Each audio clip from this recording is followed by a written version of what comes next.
utilizing brilliant methods such as Centricon-based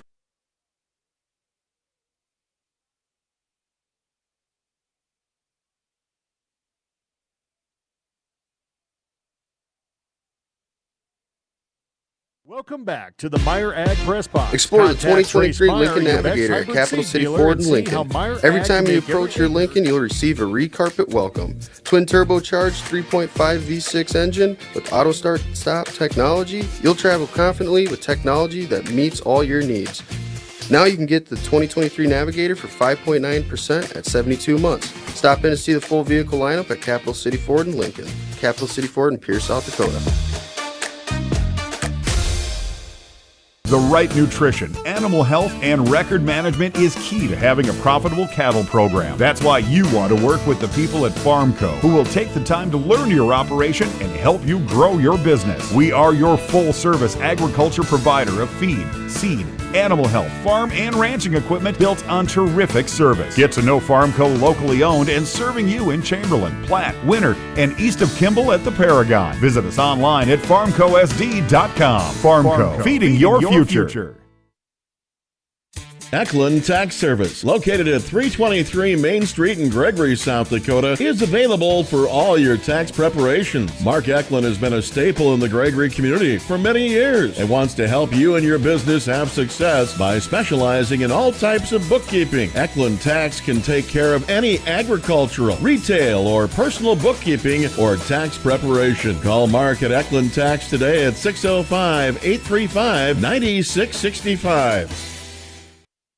Grosenberg Implement, your John Deere dealer with locations in South Dakota, Nebraska, and Wyoming, would like to remind everyone their Winter Phillip, Pierre, Belfouche, and Sundance locations will be closed on Veterans Day this Monday, November 11th. They also encourage everyone to please take a moment to remember all the brave fallen heroes who paid the ultimate sacrifice, and to pray for all of our active service men and women that protect us and all our freedoms. This message from Grosenberg Implement.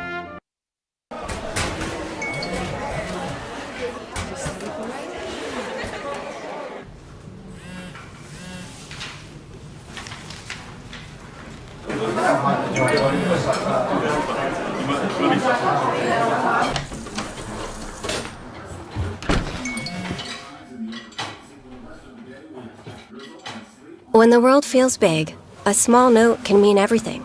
Find mental health support at sdbehavioralhealth.gov. There's a lot of uncertainties in farming and ranching today, but one thing is certain. Statewide Ag Insurance in Chamberlain, Winter, and Mitchell are your crop and livestock insurance specialists. Statewide agents have a background in agriculture and work hard to provide growers and ranchers with risk management plans and insurance coverage that fits their business needs. From hail insurance, livestock revenue protection, to multi-peril crop and revenue insurance, Statewide will help you with the right decisions. Statewide Ag Insurance in Chamberlain, Winter, and Mitchell. Locally owned, your dependable partner in crop and livestock protection and equal opportunity provider.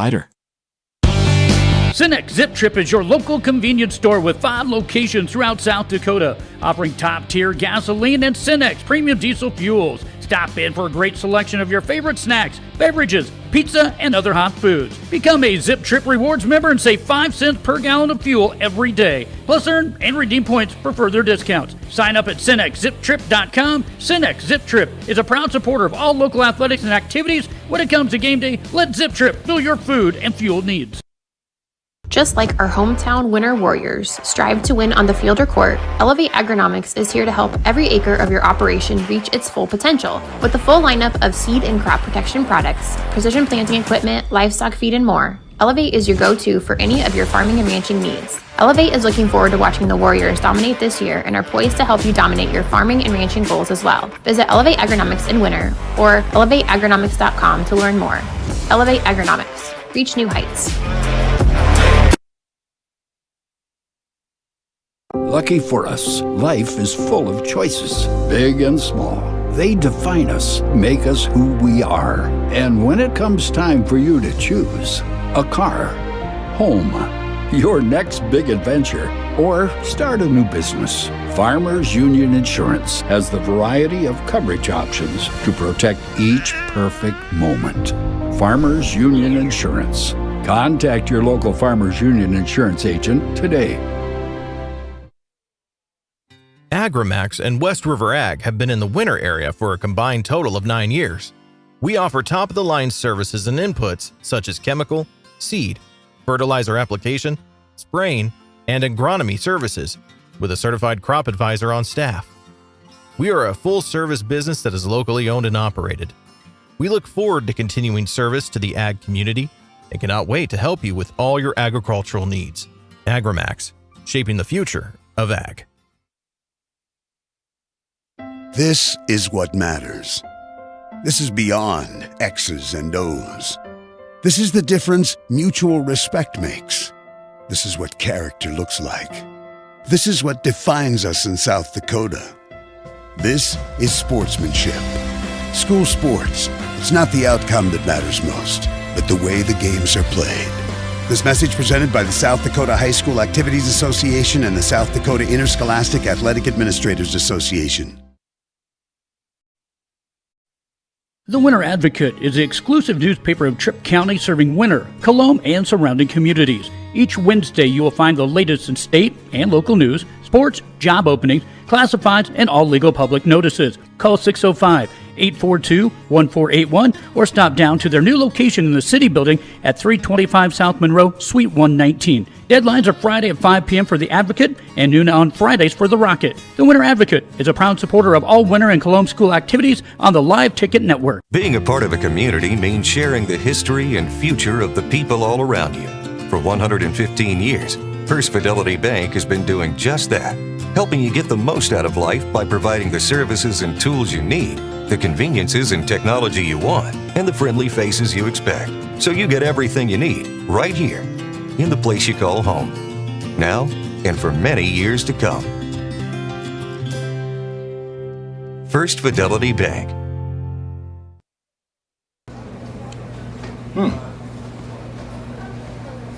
Yeah. Another one. Yep. Man, this town's changed. Yeah. About damn time.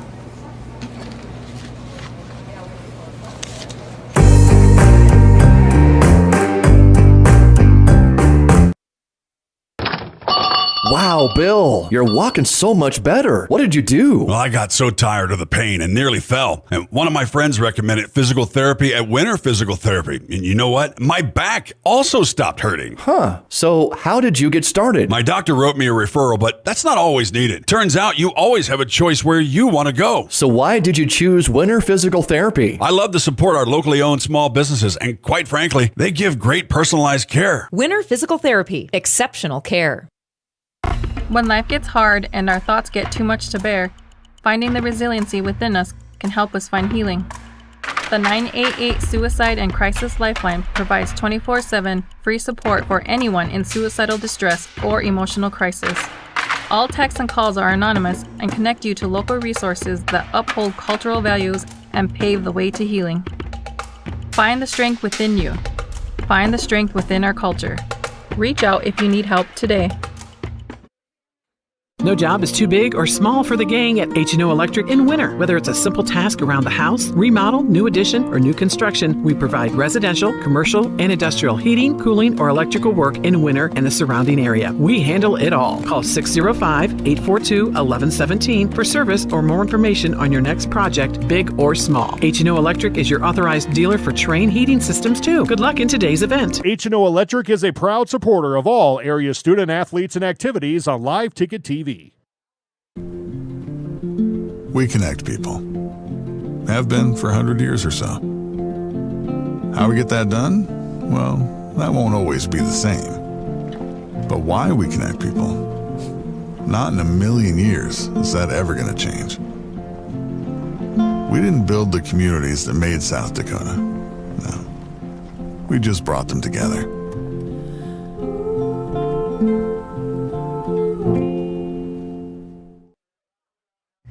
Hi, this is Logan from Litas Seed, and we're excited to announce that we'll be able to offer true 0% financing on a limited number of units of corn and beans. You can lock in your corn and beans now and pay the same at delivery as cash now. With that, we have aggressively priced corn numbers that have a great track record in our area for grain and silage. This offers on a limited number of units, so act soon to lock in your 0%. We still have triticale on hand and can cover any NRCS grass project. Call Logan at 605-840-4591, 840-4591. Unbelievable amount of devastation. I've never seen anything like it. We had a beautiful barn that was gone in 20 minutes. Farm Bureau stepped up right away and said, hey, we got you and we'll be there for you. We were taken care of. Now we could get on to repairing and rebuilding. I tell everybody about Farm Bureau. We're fortunate to say we have good coverage with good people doing it. Contact Farm Bureau agent Rocky Newenhouse in Corsica, Platte, Mitchell, and Huron at 605-946-5606. At American Family Insurance, we help protect what you've achieved so you can fearlessly go after your dreams. For auto, home, business, and life, contact us today. American Family Insurance. Insure carefully, dream fearlessly.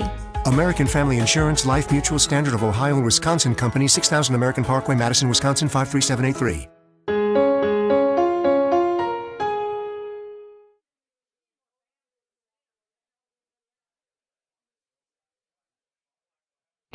Schrader Electric and Control, located in Winter, is available for all your electrical service needs. With close to 40 years of experience, Brian and his crew can take care of all your electrical projects, residential or commercial. Schrader Electric works with new construction, remodels, and new additions. Call Brian at 605-840-8913 to get a quote or schedule your next electrical service. Schrader Electric and Control is a proud sponsor of the schools on the Live Ticket Network. Out here, you learn that to keep growing, you have to keep changing. CHS and the farmers and ranchers we serve know all about change, because together we've changed agriculture. That's why we're the largest farmer-owned cooperative in the country. So farmers own the system they count on, with advantages at every step. From innovative tools that help crops grow, to grain processing expertise, to energy solutions, we create connections to empower agriculture. Learn more at chsinc.com.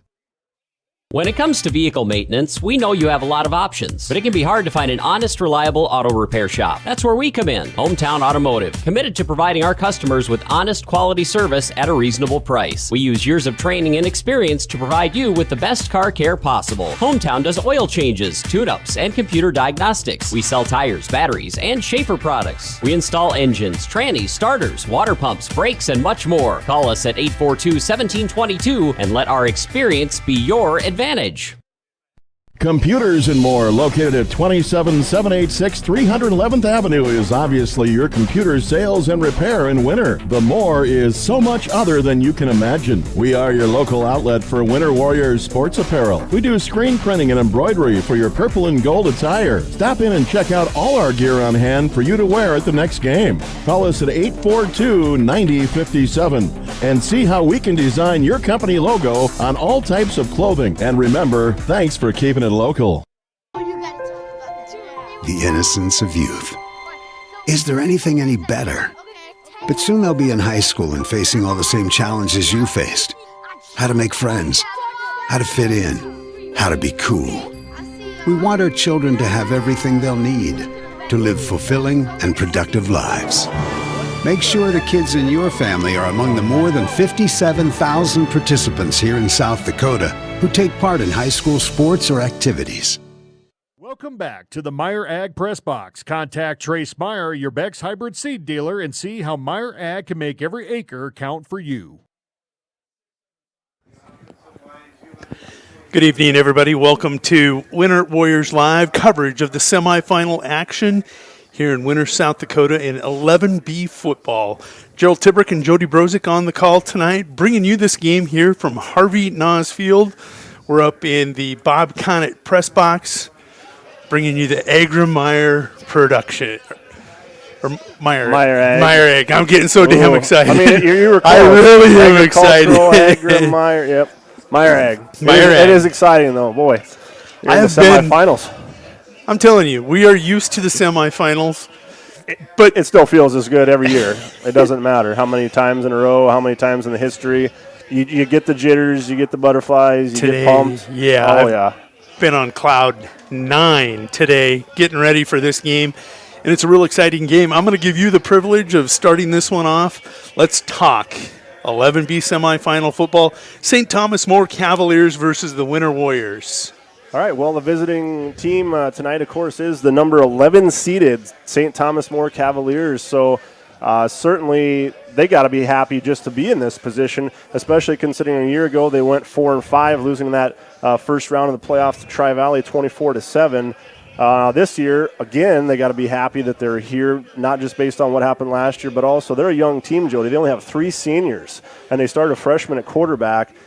They opened up the season with 2 losses to Sioux Valley in a shutout loss, 35-0, and then Mount Vernon Plankington losing a close one there, 36-30. What's really funny is they lose their first 2 games, and everybody thinks, oh, St. Thomas More is down again. But at the end of the season, those 2 losses are to the number 1 seed and the number 4 seed in 11B, and then they go on the road and beat that number 4 seed later. In a very thrilling game in which they were down by 9 points with 6:47 to go, something like that, I think. But, yeah, that just last week. But and then, of course, they go on an 8 straight winning streak, including that game we just mentioned, avenging the loss to Mount Vernon Plankington last week in Mount Vernon. Definitely a team, because they are so young. They've probably improved throughout the season more than most, might just because all those younger players have gotten seasons full of experience now, and so they definitely have to feel way better about where they're at now than when the season started, no doubt. Really got some time to talk to the different coaches and announcers here from St. Thomas More, and they're really excited. This team grew up after those 2 losses. They were thinking the same thing. Oh, boy, we're in for another long haul. And then all of a sudden, that team starts to go through a record and start notching some wins against some pretty good 11B teams, 11A teams, even playing, I think, a double A team in that schedule, maybe later on. Belfort actually. Just an A. Yep. Yeah. But, yeah, so they have 5 shutout wins on the season. They're going to average nearly 40 points a game, just a tick under that. They're only going to give up a little less than 2 scores and 12.4 points a game. So clearly numbers, go along with the record and with our expectations here tonight. I'm going to expect definitely a balanced attack offensively with the freshman Noah Wald, 5'11", 150-pound freshman at the helm. Definitely a dual-threat quarterback. Had no problem under pressure getting rid of the ball quickly last week against St. Thomas More and putting the ball where it needed to be, including working the sidelines even. I was very impressed with just a few minutes that I did see of him playing live last week. But we are moments away here from the national anthem, so we're going to keep it here, but I will go silent on the mic here, and we'll come right back after the conclusion of the national anthem.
I'm Sean Hammerbeck. I'm a senior. I'm jersey number 88, and I play tight end and D end.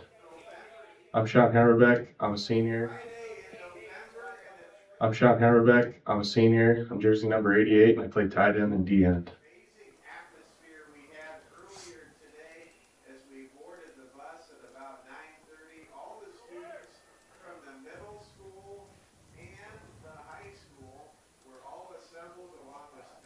My name is Eli Ober. My grade is senior. My jersey number is number 1, and my position would be quarterback and corner. Carson Kieser, senior, jersey number 6, running back, cornerback. Andrew Henderson, senior. I play cornerback and wingback. My name is Connor Osborne. I'm a senior. I'm number 21, and I am a wingback and a strong safety. Hello, my name is August Bartles. I am a senior, and I am number 26. I play fullback. My name is Brevin Bolander. I'm a senior this year. My jersey number is 27, and I play linebacker and running back.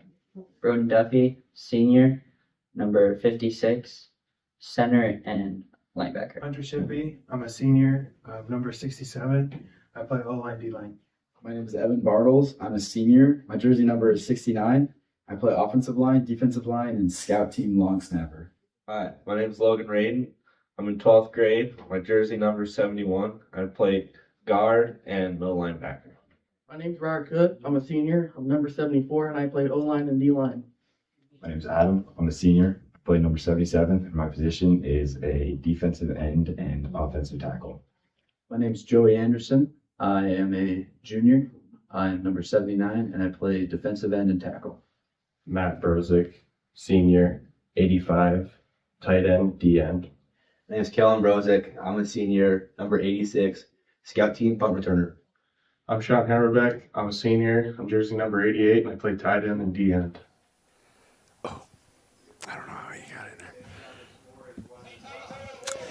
Welcome back to Warrior Field. Tonight, we took the opportunity to recognize all the seniors, plus a junior, by accident. And we were missing a couple seniors that didn't get in to get the player profiles done. They've been missing from the starting lineups this year. That was this year.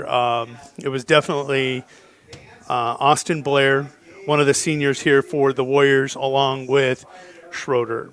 Aiden having a great season, getting a lot of playing time at quarterback.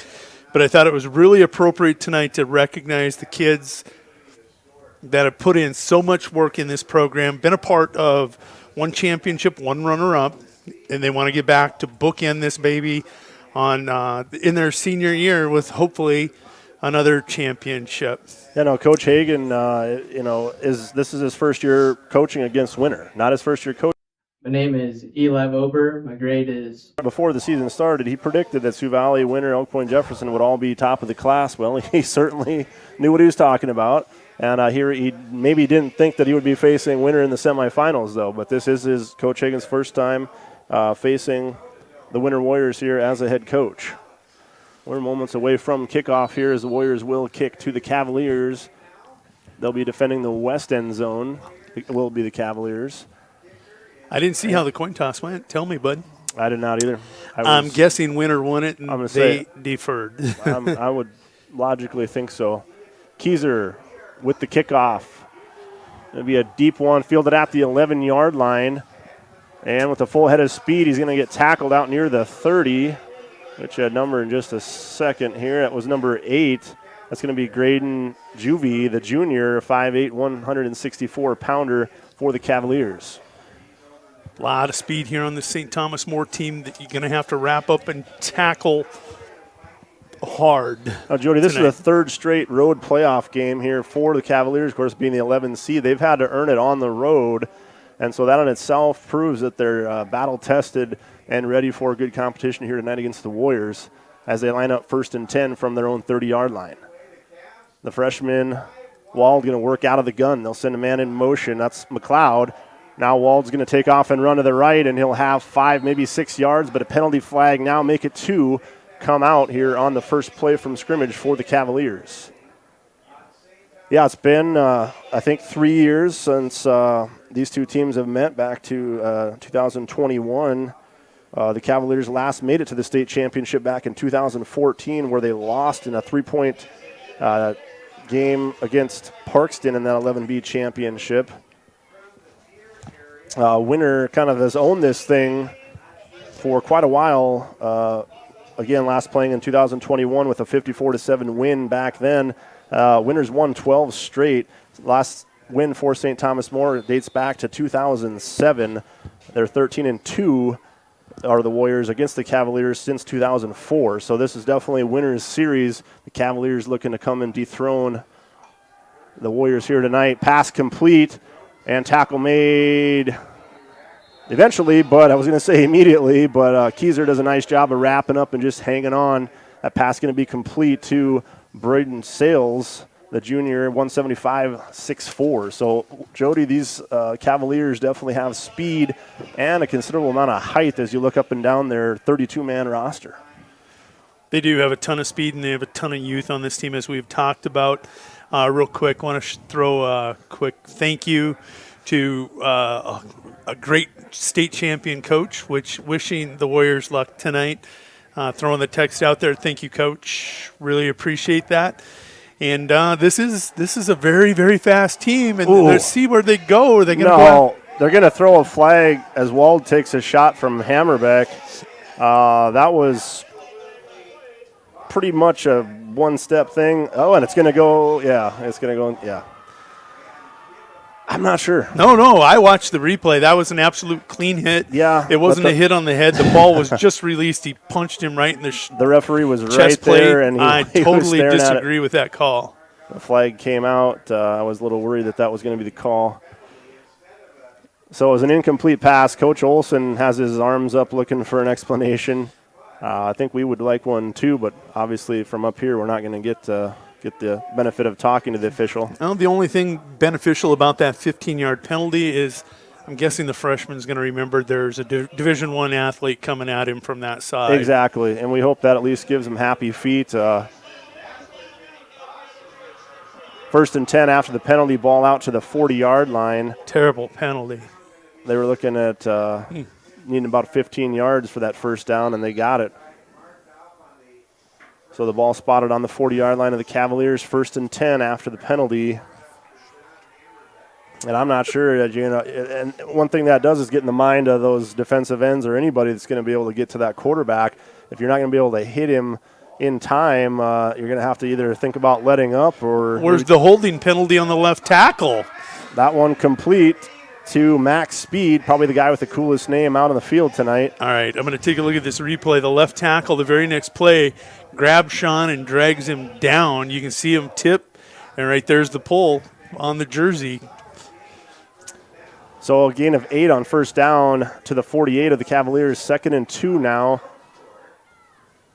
That looked like Speed was going to substitute out, but comes back in. He possibly getting the play. We see Elder getting to the sideline. Josh Elder, one of the juniors for the Cavaliers. 2nd and 2, ball on the 48-yard line. St. Thomas More with 1 first down here on penalty yardage. Quick pass complete, and I look for them to keep going to that type of pass as he hits Broden Sales again for a first down into Warrior territory at the 44-yard line.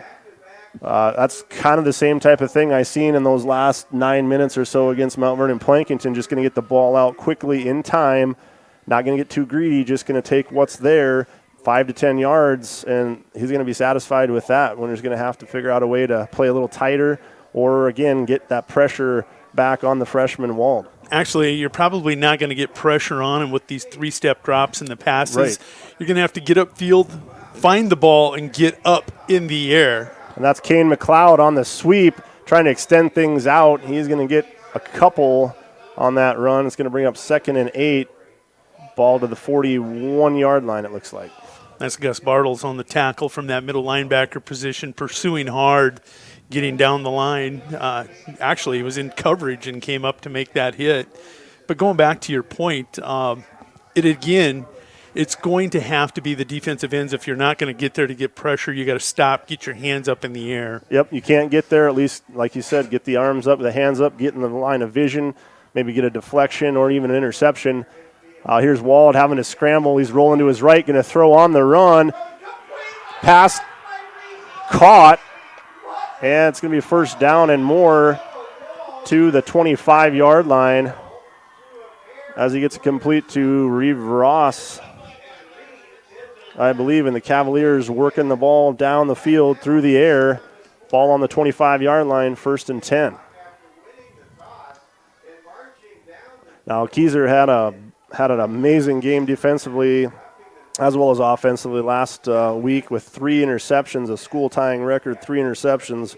You'd love to see one here as they're getting closer to the red zone. Ball on the 25, 1st and 10. Here's Wald again, going to have to scramble. And he'll get inside the 20 or 19-yard line. Looks like they're going to spot him at. And so positive gains from the freshman quarterback, going to get 5 yards. And another holding, it looked like. From the Warrior 19-yard line, Cavaliers in business, moving the ball well through the air. And if not through the air, Wald has been able to buy himself enough time, extend the play, then get outside and pick up some positive yardage when the Warriors defensively have been there.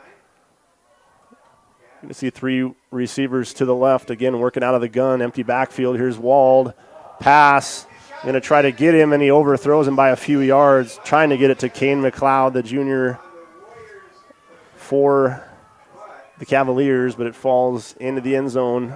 We have 3rd down now. You got to think Cavaliers probably in 4-down territory. However, a program like that, I would expect they might have a field goal kicker, and they're about in that range that you never know. They might, if they're not able to get much here on 3rd down, they may think about that field goal just to get the points.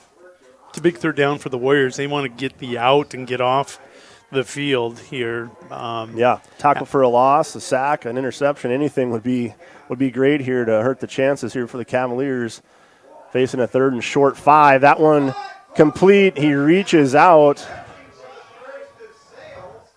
I'm not sure where he's going to mark him out of bounds. He reached out near the stick, but knee went down a yard short. Didn't give him the reach for sure. And he's going to be a little over a yard short here, closer to 2, and it's going to be 4th down here and decision time for Coach Hagan against the Warrior defense. Warriors are going to have a decision to make. They can't continue to play their corners soft, and by soft, what I mean there's 5 yards off the line of scrimmage. They're backpedaling. By the time the ball's coming out of the hand, they're 8 yards back. The receivers making the break at 8. At some point, you're going to have to see the Warriors come up and bump at the line of scrimmage, possibly with a double team over the top.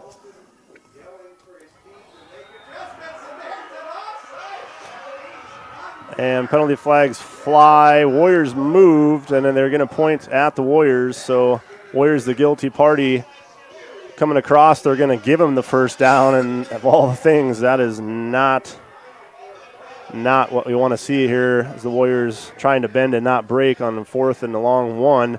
Now they're going to give them a fresh set of downs, still with an opportunity to get a 1st down. It looks like around the 1-yard line. So 1st and 10 from the 11 after the penalty yardage.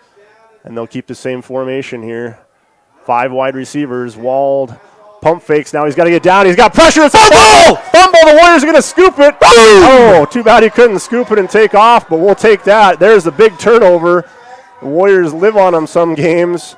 Definitely in the positive for the takeaways. Taken away far more than they've given up this year. And there's an example of the pressure from Hammerbeck coming from behind. He thought the sack was going to be good enough. And there are flags out. As thank you, one of our guys here for us helping us out on the PTZ cameras, Justin Digg, and it's going to be another penalty against the Warriors. And I got to hope that they pointed in the wrong direction. There.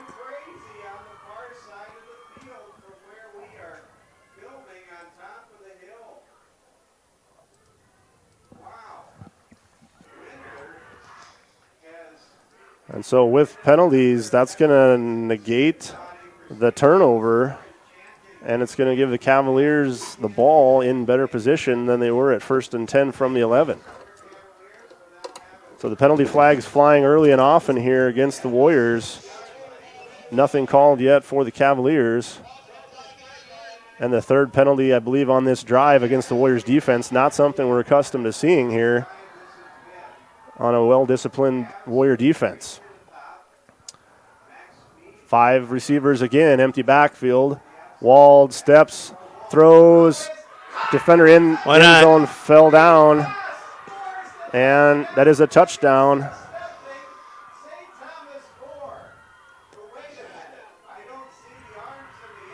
I was just going to say, I called touchdown, but I seen the official waving and no indication of the touchdown. I'm looking for a flag, but All right, so St. Thomas More going to pick up their first penalty. That's going to negate their touchdown. So teams now trading penalties on what would be big plays for either side. Of course, the holding on the Warriors defense takes away that takeaway that they would have had, which would have changed the momentum of the Cavaliers in a big way. Then they're set up really nicely and gets the completion into the end zone for the touchdown, but the flag will bring that one back. So now it's going to be 1st and 20 from the 21-yard line of the Cavaliers, and the Warriors have some breathing room again here and a chance for a stop. A lot of penalty flags here early in this first quarter. 5 wide receivers. Puts it up in the air, too far and out of the back of the end zone. Just trying to give enough air underneath that ball for Sales to catch up to it, but too much and out of the back of the end zone, 2nd and 20. So it appears like they're probably going to about abandon the run game at this point, having that early success in the passing game, kind of keying on that, and they're just flat out thinking pass the entire way here. Of course, you do have to respect the run and not get caught sleeping with that empty backs field with the 5 wide receivers set, but they're just streaking down the field, and Wall's just throwing it up, hoping his receivers, his taller, possibly faster receivers can get there. This one's going to be over the middle, caught, tackled at the 12-yard line. That is Max Speed, the junior, 6'2", 215. Going to make it more manageable here at about 3rd and 10 upcoming for the Cavaliers. Ball on the 11, back on the 11-yard line, where they did have it 1st and 10 from the 11. Now it's 3rd and 10 from the 11 after that penalty. The completion to Speed has them back at a 3rd and 10.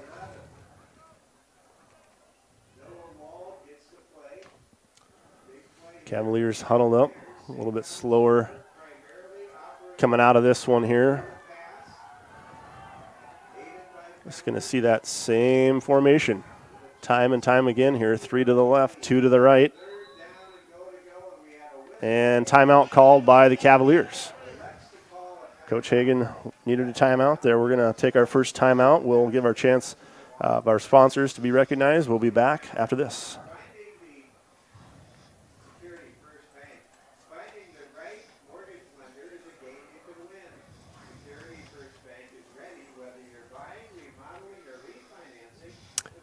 Did those kids unplug it?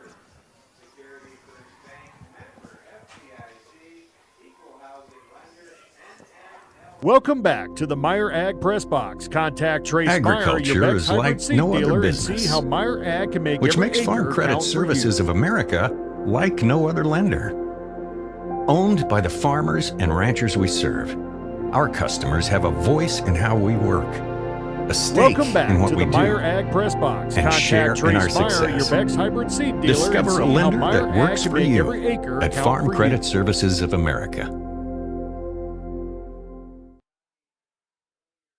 The Insurance Center in Winter is an independent insurance agency affiliated with Welcome many back fine to the companies Meyer Ag representing Press all Box. types of Contact insurance. Trace Meyer, They're your able Beck's to hybrid provide seed you with a dealer, and no see how obligation Meyer Ag comparison can of make your every auto, acre count home, for you. business, crop, farm, life, and health insurance needs. Since they have access to so many companies, they have the ability to offer you the best possible coverages at the most competitive rates. Welcome For back all of your to the Meyer insurance Ag needs, Press it's Box. the Insurance Contact Center Trace in Meyer, Winter, your White Beck's River, hybrid Platte, seed Burke, dealer, and see how Valentine. Meyer Ag can make every acre count for you. Stop by your hometown grocer, County Fair, now in Winter and Platte. Same friendly faces with a brand new name. County Fair is a 4th-generation family-owned Welcome business back based to in the Meyer Ag Press Box. Contact Trace Meyer, your Beck's hybrid seed dealer, and see how Meyer Ag can make every acre count for you.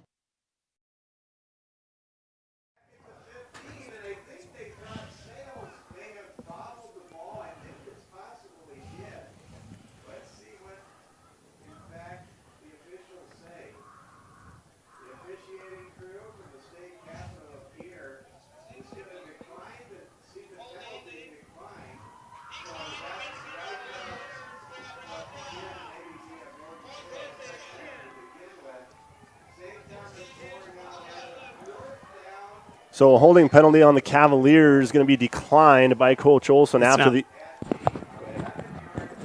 incompletion, trying to get it to Sales in the corner of the end zone, and it was deep into the end zone, and he bobbled it, fell out of it without control. Wouldn't have mattered anyways. Obviously, the penalty would have been accepted at that point. So now 4th and 10 from the 11-yard line of the Warriors. Cavaliers, a 5 wide receiver set, empty backfield, looks to his left, throws it up, and it's well out of bounds. And so the Warriors defense comes up big inside the red zone against the Cavaliers, who drove the ball down the field pretty easily, through the air mostly, and then a couple penalties end up hurting the Cavaliers, and Warriors force the turnover on downs, and so they'll take over on their own 11-yard line, able to take a sigh of relief here after what was kind of a rough first defensive series, not something they're used to, both between the heavy passing, the heavy completions, and then the penalties. Again, 3 penalties that I can think of defensively on that first series for the Warriors. So the first time we'll see the Warriors on offense here, 1st and 10. And it's going to be a toss. Nice job of cutting back. Keyser on a good gain on first down out near the 18-yard line. And a pickup of 7 yards for the Warriors on first down. And it just seems like Keyser has just been a workhorse come playoff time. That kid has just had phenomenal games every night he steps on the field. Yeah, no doubt. Of course, one of Coach Olson's seniors, lots of experience, lots of talent, and a lot of toughness, and he's really displayed that well. Another handoff, nice vision, getting behind the blocks, able to sidestep over to his left and pick up the first down pretty easily out to the 25-yard line. And that was Bartles' 1st and 10 for the Warriors on their 25-yard line. Warriors obviously going to look to establish the run early here and dominate the line of scrimmage, something that they pride themselves on and something that you don't necessarily get to do with a passing team that's going to get the ball out quick. It kind of takes that away, and we're going to have penalty flags fly pre-snap. You got to think either somebody was lined up off sides or there was movement early. Indication is on the Warriors.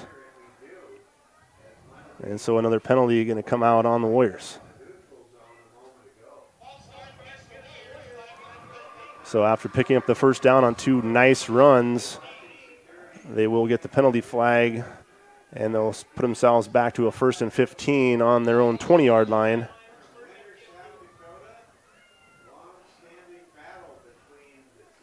Warriors kind of expecting a 5-man front coming into this one. Pretty typical look from a defense that expects a run-heavy team. You'll see 10 guys within 5 yards of the ball. A lot of cut blocks there, and they're going to try to get it to the outside. And he's able to get out to the 25-yard line, maybe the 26, and so they'll get the penalty yardage back, trying to stretch things out as the Cavaliers creating chaos at the line, trying to get out of that and test out the speed on the edge. So pick up a 6, going to be 2nd and 9, ball on the 26-yard line.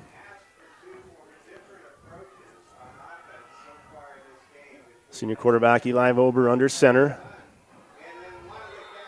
And Cavaliers going to jump on the motion, I believe. Cavaliers pointing at the Warriors. And it is going to go against the Warriors. So this is the most penalties I've seen in the first quarter on the Warriors all season long. You might add them up together, and we maybe haven't seen this many.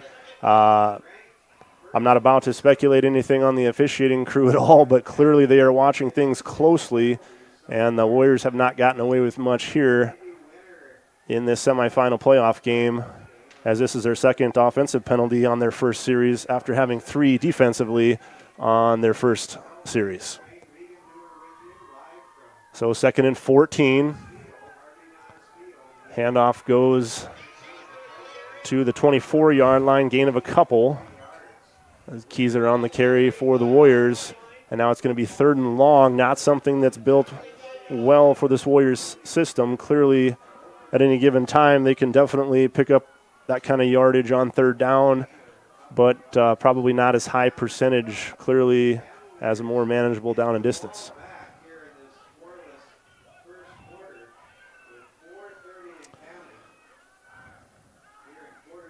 And Cavaliers going to respect things just a little bit more, having only 9 guys within about 3 yards of the ball, but they're clearly keying on the run.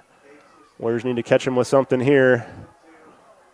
And that's going to be a tackle made by Broden Sales. And going to stop him after a short gain out to the 27-yard line. Gain of about 3, and that's going to be 4th down for the Warriors. After getting 1 first down and then 2 penalties, we'll be facing a 4th and 8 and a punting situation for the senior, Aiden Schroeder. It'll be his first punt of the ball game here with 3:28 and counting.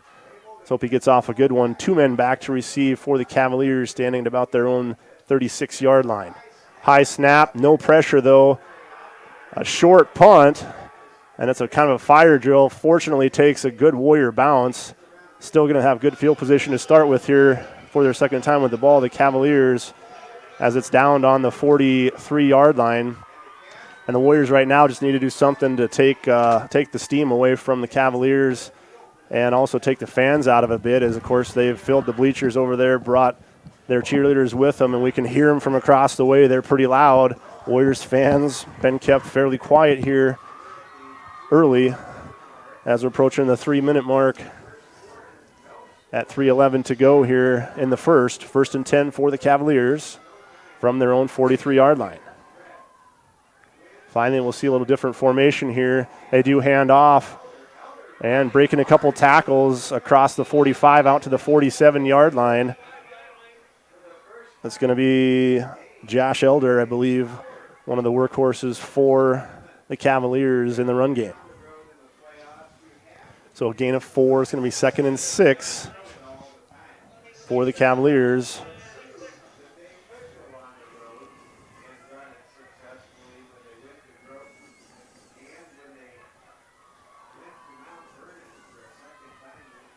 Walled out of the pistol. And going to hand it off again, a little option read, and he's going to be ahead for about a yard. It's going to be Elder once again. 3rd and 5 upcoming for the Cavaliers as they keep it on the ground twice now, trying to keep the Warriors honest to that run. The senior Hunter Shippey on the bottom of that pile. Dig it in. I would got to believe he was in on that tackle.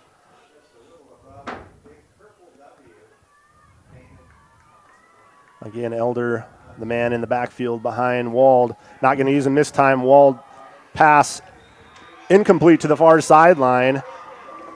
And it's going to be 4th and 5, and I would think a punt situation here for the Cavaliers as they tried to get it to Reeve Ross, the senior wideout. But just off target that time by the freshman. And so the punt team does come on, and Braden Sales will be doing the punting here for the Cavaliers. Junior for Coach Hagan. Lone man back to receive at his own 20-yard line is Keyser. Punt is away. And it's going to be a nice punt as it takes a Cavalier bounce down to the 11-yard line. Or maybe the 10. Looked like it was on the 11. Either way, Warriors for the second time going to take over pin deep in their own territory. And it'll be on the 10-yard line. So the Warriors have 90 yards to go here with 1:42 remaining in the opening quarter. We're still scoreless here as the Cavaliers not able to do anything that time offensively. Credit the Warriors defense for rebounding after that slightly deflating first drive. Seeing a little moisture in the air. I know, I see it roll in, Jody. I thought, is that somehow smoke? It's just, you can just see it out there in the lights. It's just kind slowly of a mist. rolling in. Yeah. Well, I feel a 90-yard drive coming, Gerald. I hope so. Let's hope so. We're going to see them out of that T formation for the first time here. They've had success. They like to mix that in. And a Warrior is down on the ground. Can't see for sure who that is at this point. Grabbing at the knee, it looks like number 70, one of our tackles. We'll see Joey ankle. Anderson. We'll see Joey Anderson coming into the game probably because of that. Gain of 3, 2nd and 7 upcoming for the Warriors. We'll step away. We're going to be back in 1 minute for Warrior football here at Harvey Naas Field. Dakota. They offer friendly service and the freshest food at great prices. County Fair carries premium certified Angus beef, locally grown produce, and much more. Shop County Fair in Winter and Platte, the friendliest store in town. Do you have a pest problem? Got bats, ants, termites?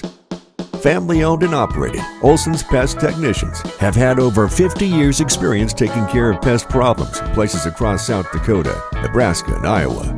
Utilizing brilliant methods such as Centricon-based. Welcome back to the Meyer Ag Press Box. Contact Trace Meyer, your Beck's hybrid seed dealer, and see how Meyer Ag can make every acre count for you. Welcome back to Harvey Naas Field. We're up in the Meyer Ag production booth here in the Bob Conant press box. Nice little rip-off there by That's Oral from the fullback spot. Yeah, they catch him right off guard. I think they bit a little bit on the motion by Bolander that time, and they hit him quick right up the middle with that fullback power brought to you by Oral, and that's enough for a first down out to the 21-yard line. We saw it earlier. Derek Faninga was the one that limped off, ran off on his own power. I expect him back here in no time at all. Yeah, really tough kid. Good to see him get up and go. Flag flies right in the middle of the action. You're kidding. Nope. It's a gain of a couple.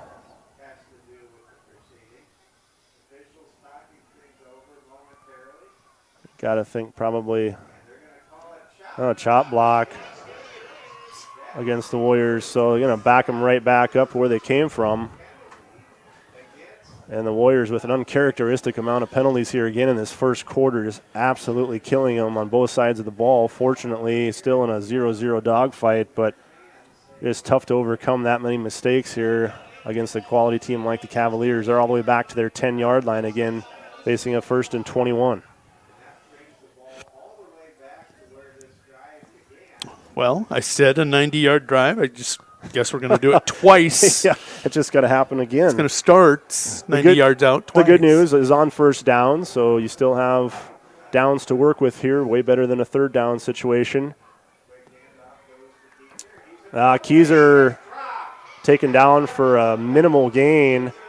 Almost got out of it, stopped trying to get away from the action, but somebody had a hold of his ankle and did not let go, and eventually he went down after just a yard gain. 2nd and 20. It's really funny. You're watching at the end of the first quarter tick away. The defensive line for St. Thomas More playing a Bridgewater Emory Ethan style, just submarining at our linemen. You just got to hold them down, go to the next level, get that guy. It'll pop loose for more. We'll be back here in 2 minutes.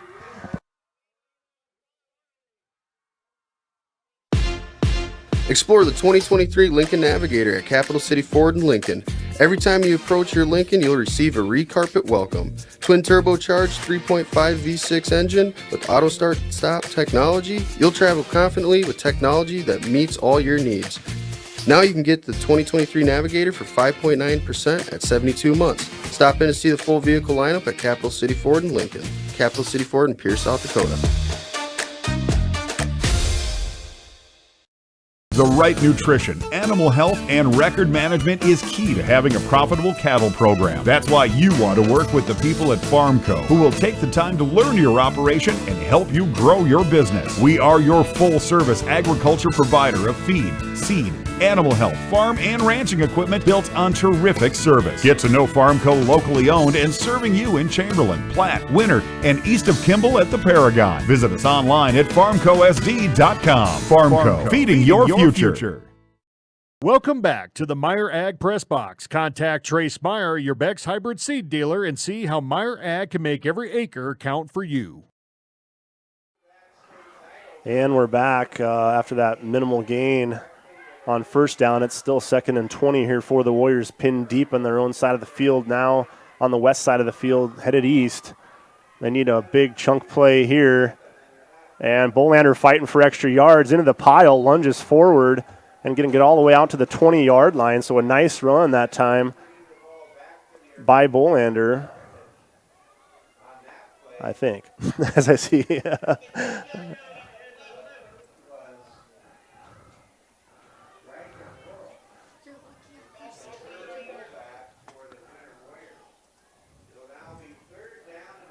So 3rd and short 11 here for the Warriors, trying to get some breathing room, needing to pick up a first down and keep this thing going.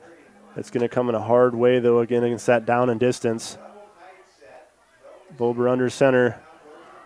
That's Bolander going to cut things back, but into a tackle.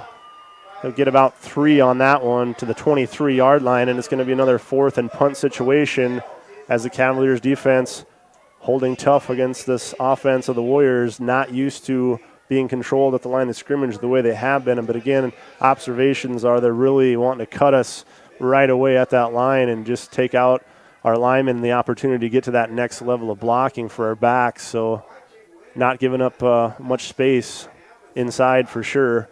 4th and 7 for the Warriors. The senior Aiden Schroeder back to punt for the second time here in the first half. Double clutches it, punt is away. Much better punt this time. Fair catch called for and granted at the 43-yard line. Pretty similar, or excuse me, the 38-yard line on the other side of the 40. 38-yard line. Slightly worse field position this time on the better punt from Schroeder. No return. And the Cavaliers will have it once again, 1st and 10 to start on their own 38-yard line.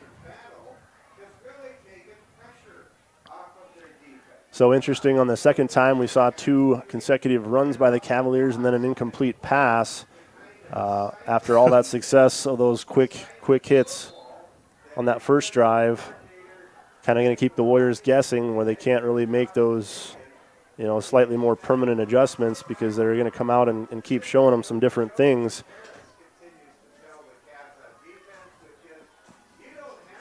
Pistol, Wall going to roll out. Looks like the option, he'll keep it himself and tackled for a gain of a couple to the 39-yard line. We'll give him a yard, and it's going to be 2nd and 9. Good job on that. 39-yard line. Yeah, Matt Brozick back in, playing for Sean right now, spelling him. First time we see the option here out of the Cavaliers. He does a really good job on that left end, stringing him out, and then the cornerback help limits that to that 1-yard gain. 2nd and 9, Wald. Pistol with Elder behind him. 2 left and 2 right, straight drop back. Just going to float it up, let air get underneath it. Caught inside the 35-yard line.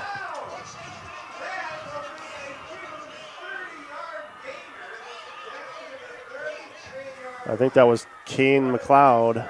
It was Kane McLeod on the reception for the Cavaliers and a huge first down.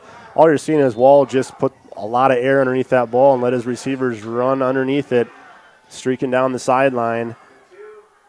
Able to get behind Keyser over there. And a big completion into Warrior territory now inside the 35. Straight drop. And that one into interception land, picked off. He was sitting there waiting for it, and flag flies after the interception. Parker Mathis going to get called for block downfield post-possession, but it was an absolutely clean block. He's got his hands up and, wow. But the interception's the most important thing with the overthrow by Noah down the field. And then they're going to take that, march it back from, the 27 back to the 12-yard line, 13-yard line, half the distance. So, again, on Warriors in an unfamiliar territory also, starting all 3 drives inside, of course, coming after that penalty, the interception. I mean, a little bit unconventional ways to start them. You love the takeaway there, but again, that instantaneous penalty, which may be a little questionable in our opinion, but either way, they haven't had the ball to start with outside of their own 20-yard line. 3 consecutive possessions, so definitely a long field to go here against the Cavaliers team that hasn't given up a lot. Hey, they're on the 10-yard line, 90-yard drive. Let's go. That's a bad number for the Warriors, though. They gotta get away from that, as this is a short one out to the 12-yard line, gain of a couple. Hammerbeck back into the game. Pickup of, what'd you say, 2? A couple. Yeah. really good spot. Good eyes there, Gerald, as it's going to put us in a 2nd and 8. It looks like more like down marker, maybe about a yard away. Yeah, long 8 for sure. Must have not been quite to the 10, maybe a little outside the 10-yard line. T formation for the Warriors. Wilbur under center. And I think that was Keyser. Oh, my goodness. Look who your fullback is in that set. That's Sean Hammerbeck in the backfield there. And running out of the tee with a little more teeth. They pick up 3, maybe 4 yards. Yeah, we'll give them 4 yards. I like it. Sets up 3rd and 5. Yeah, that's something that we have not seen. Of course, we haven't got to see a lot of Sean all season long. Back from guess what? Injury. Guess who's in the backfield? He's there again. Oh, they're coming right. There's no doubt about it. Kick out, block out, and first down right to the line if we get a spot. I was going to say, it looks like maybe the 21 or just shy of it from the near side official. He's going to take a look at it. And it looks like he indicates first down. First down. So the Warriors just by not much able to move the chains and gives everybody something to get a little pumped up for here. I think the crowd's shocked about as much as we all are just with the way things have gone here. Not trying to key on anything, but just the lack of overall success and the excessive amount of penalties here really just hasn't given the Warrior faithful a whole lot to be happy about yet. But 1st and 10, that's definitely worth cheering for here as we come right back to that T formation. And that looked like a hurdle. Yep. They're going to submarine, which they did again. Number 69 just barrels at number 69, Evan Bartles, the right tackle. All he does is let him come flying in there and make sure he stays down. There you go. Gus leaps the would-be tackler and picks up 4 or 5 yards. You got to expect a dirty game right now. And there's nothing wrong with that. That's perfectly legal. Yeah, but dirty is a bad word. Well, but you're right, though. I mean, you don't like getting taken out at your legs. Your lineman's job is to block and even to get off your block and get to the next guy. You're not going to be able to do that very easily as they just continually dive at the knees and ankles of the Warriors' front line. And, of course, that takes away the options for the backs. As you say, you gotta hope that somebody's able to stay on their feet or that you find that crease that's there, but it's going to come a lot more difficult this way. And so it's going to be 3rd and 2, the best looking 3rd down we've seen in a while here for the Warriors. We feel pretty good about converting this one here, a ball on the 29-yard line. This feels like early 1980s football, baby. The true 3 yards in a cloud of dust. This is Harvey definitely smiling. Grinding it out for sure. T formation, fullback again, and has enough for the first down out to the 32-yard line. Yeah, I like what Winter's doing here at this point. You're the new age team that can run, throw the ball, pistol option. We're going to show you a little old school football, and that's what the offensive coordinator has done. He's got Sean Hammerbeck in the backfield, a little more beef, a little more power to go along with that big offensive line. And I think the motto is right now, 10 for 60, 3 yards in a cloud of dust. Let's go do it old school. We might tweak things a little bit, but you're not going to change who we are, and that's 1st and 10 for the Warriors as Keyser goes in motion. Here comes the toss with speed. He's going to get to that outside edge. And lowers the hit. One of the best-looking runs we've seen. First down, or close to a first down. Looks like a gain of about 9, at least as far as this near side official goes. And, after the T formation just pounding up the middle or hurdling over the middle, we see Keyser hit him with the speed to the outside. Dropped the bomb there on the linebacker, Graydon Juvie. And we love seeing that. Oh, I do. Really started doing that. Justin, when he's on the mic for just a minute, mentioned that, and certainly love seeing that as Keyser, the senior, really bringing the hits to the defenders, not letting them bring the hit to him. 2nd and 1 on a 9-yard run, and those are the kind of plays that we need to get going a little bit more here for the Warriors. Here's a first down run and more out across the 45-yard line to the 46. And Winter's definitely starting to feel it now, moving the ball out of their own 10-yard line hole if they were in for the third time here tonight. I don't think Winter's the only one feeling it. They're getting up a little bit slow. Number 12, Broden Sales for the Cavaliers. He got that wham block laid on him, and he got up limping just a little bit as Winter starting to impose their will here. And we oftentimes don't see much of a one-sided first half, especially against these good teams. It is completely done by grinding it out. There's a fullback, Gus Bartles, out across midfield to the 49-yard line of the Cavaliers. And another good run on first down. Reeve Ross in there diving in the pile to get the tackle, or little Jason might have popped that one for a lot more. The season Gus has had, I'm sure Jason doesn't mind it. Yeah. He'll take it. So into Cavalier territory here at the 49-yard line of St. Thomas More with 4:10 remaining. It's been a quick second quarter. A lot fewer penalties and a lot more runs. This run, going to break it open. Oh, taken down by a tackle. Gus Bartles again inside the 40 down to the 38. First down, Warriors. Bartles was that one tackle away from taking it to the house. That's a good feeling. It is. He stutter stepped in the backfield. And again, it's somebody clinging to his ankle that keeps him from really. Yeah, these aren't good solid tackles either. Absolutely.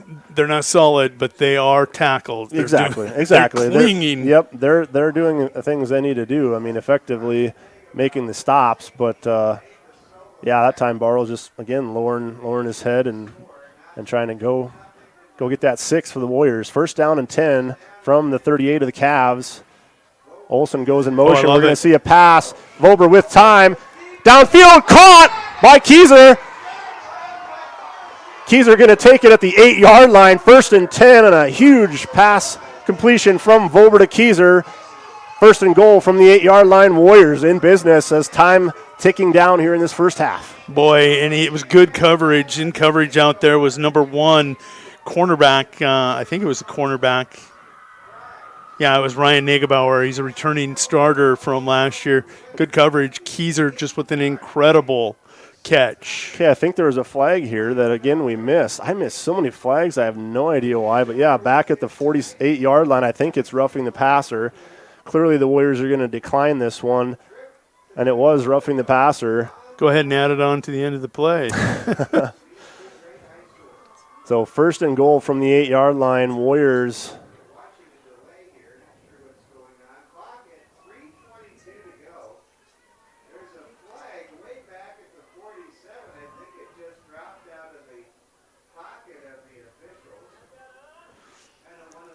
Yeah, I'm with you though. I mean, they declined it, but it's a personal foul. It's a personal foul. It should be tacked on to the end. If I'm thinking correctly. Yeah, me too. And I'm kind of you got me thinking for sure. I mean, clearly the result of the play was better than just the penalty alone, but that type of a penalty should be added on, I would think. The referees, apparently the officials, getting together in a 4-man huddle down there trying to figure it out as well. Heard some of the Warrior faithfuls outside the windows kind of asking, we're going to add that on? We're kind of wondering the same thing. Clock is stopped at 3:22. Either way, Warriors have it first and goal from the 8.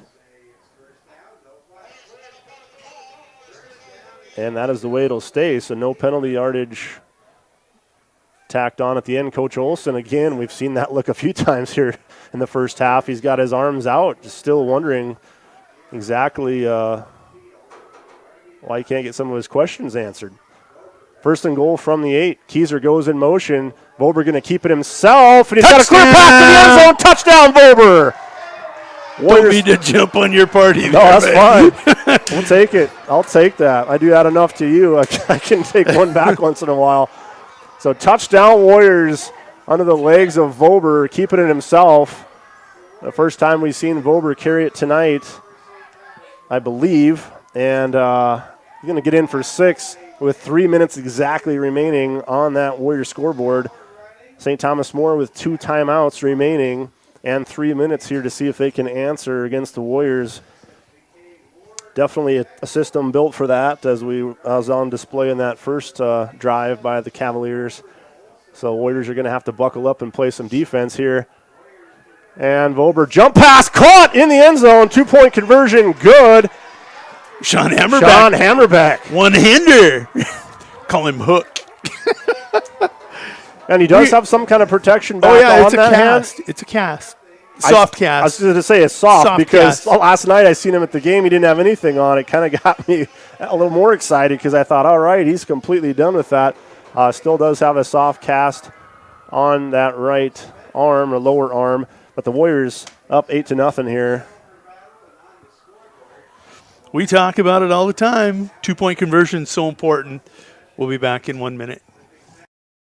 Eklund Tax Service, located at 323 Main Street in Gregory, South Dakota, is available for all your tax preparations. Mark Eklund has been a staple in the Gregory community for many years and wants to help you and your business have success by specializing in all types of bookkeeping. Eklund Tax can take care of any agricultural, retail, or personal bookkeeping or tax preparation. Call Mark at Eklund Tax today at 605-835-9665. Welcome back to the Meyer Ag Press Box. Contact Trace Meyer, your Beck's hybrid seed dealer, and see how Meyer Ag can make every acre count for you. Welcome back to Harvey Na's Field here in Winter, South Dakota. This is the Bob Conant Press Box in the Meyer Ag Production Booth in Winter, South Dakota. It's the Class 11B semifinal. It's been a competitive game. I'm not going to take anything away from St. Thomas More. Yeah. They have absolutely been playing like they have nothing to lose. Uncharacteristically, winner with a lot of penalties. Warrior ball! Let's see. No indication yet by the officials. St. Thomas More saying they still have it. Let's wait for the officials to tell us who has it. St. Thomas More player down on the ground and slow to get up, but he will get up. And no big celebration by the Warriors on the field, so St. Thomas More does maintain possession. What a big opportunity that could have been if you could have got that double score in the final 3 minutes to close out the half. Dawson Inhofer, the Sturgis transfer for baseball and football, comes up with the ball at the bottom of that pile. 21 minutes in this ball game went by before we saw the first score. That's probably a surprise to most any of us. Even if you wanted to say St. Thomas More could have put up a score, especially the way the game started out. But 1st and 10 for the Cavaliers from the 33. Pass complete, but as we're used to seeing, Keyser right all over it, the catch after it's made, and he goes nowhere after that. They're going to give him forward progress out to the 37-yard line, so a gain of 4. So Winter showing that nickel look, 3-safety look. That allows Carson to come blazing up on that corner and get that hit. It's going to limit it to 4, but you're going to have to even break earlier with the safety over the top of you. 4 yards each play is a little too much. It is a very, very potent passing attack. And I think that was Juvie out of the backfield behind Wald on that carry. Warriors, nice job limiting him to about 3. We'll call it 2. It's going to be 3rd and 5 now as the clock continues to roll. Again, St. Thomas More with 2 timeouts. Not interested in using them at this point. They're going to wait and see if they can pick up this first down before they stop the clock. Wald alone. Has plenty of time. Fires it downfield. That's one. Oh! Could have been intercepted, and man, he feels that one. That's Olsen. Wow. Ooh, it was in and out of the hands. Yeah. And, boy, either way, we'll take that. It's far better than a completion down to the 32-yard line. But love the look. You got Schroeder playing at the strong safety plus the 3 safeties, Freeze behind him. It's allowing Ocha Olsen out there to play center field. And if you ever seen him in baseball, he is trouble. He don't drop many of them. He can track. The punt is away. Keyser backtracking, puts the ball on the ground, but able to get on top of it on the 23-yard line. And so Warriors will have it with all 3 timeouts left from their own 23-yard line and 1:47 remaining. You lose about 10 yards from not getting the interception to getting the punt. Minute 47, yeah. Winner gets the ball. What do we look for?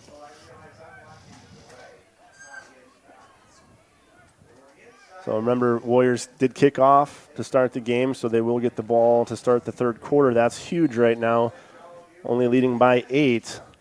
But again, that big 2-point conversion in games like this always feels 3 times as big. Have that 8-0 lead. Vober under center. Keyser goes in motion, will take the toss left. And he's got a little room to work with out near the 30. Tackled out of bounds and piled on maybe, I don't know. They're finishing tackles also. I really flag over on the far side. Yeah, just to me that was a little too late. Oh no, they threw it over here. Yeah. It's going to be a hold. It was back on the 20, about the 27-yard line. The play was already by. And another penalty going to go against the Warriors. We've seen them get clean, and we saw the results of that. This one's going to take them back, unfortunately, with a little time left to work with. They don't need to back themselves up at all, but they do after the holding penalty. Spot foul, 1st and 10, or excuse me, 1st and probably about, call it 17. Oh, nice spin move. Spin move out to the 26-yard line. And don't anyone get lost with Vober. He's definitely deadly with his feet. He's got the touchdown for the Warriors, but you get him out in open space, he's plenty quick enough and athletic. He can make men miss. That time, a nifty spin move, getting all the penalty, or almost all the penalty yardage back. Doing a nice job running behind that kick-out block of Gus Bartles. And then making a one-on-one move to get those yards. Keyser takes the toss, has blockers in front of him. That's Vober getting out there blocking. Almost made one man miss, gets tripped up out to the 40-yard line. And a Warrior and a Cavalier both slow to get up, but Warrior's going to move with tempo. Chain gang doing a nice job of getting down quickly. Of course, if you're the Warriors, you want them, hey, why are you running? But do a nice job on the sideline each and every home game. You guys do a nice job for us here at Warrior Field. Keyser, the toss once again. He's got Vober out in front of him, staying patient this time, waiting for his blocks to develop downfield, and he'll grab 7 more yards, and I think we're going to have a – did he get out of bounds over there? Okay. Yep, he was cleanly so we're pushed gonna have out a of clock bounds. stoppage. He got out of bounds. Gain of 8. 2nd and 2 for the Warriors as they approach the 50-yard line at their own 48.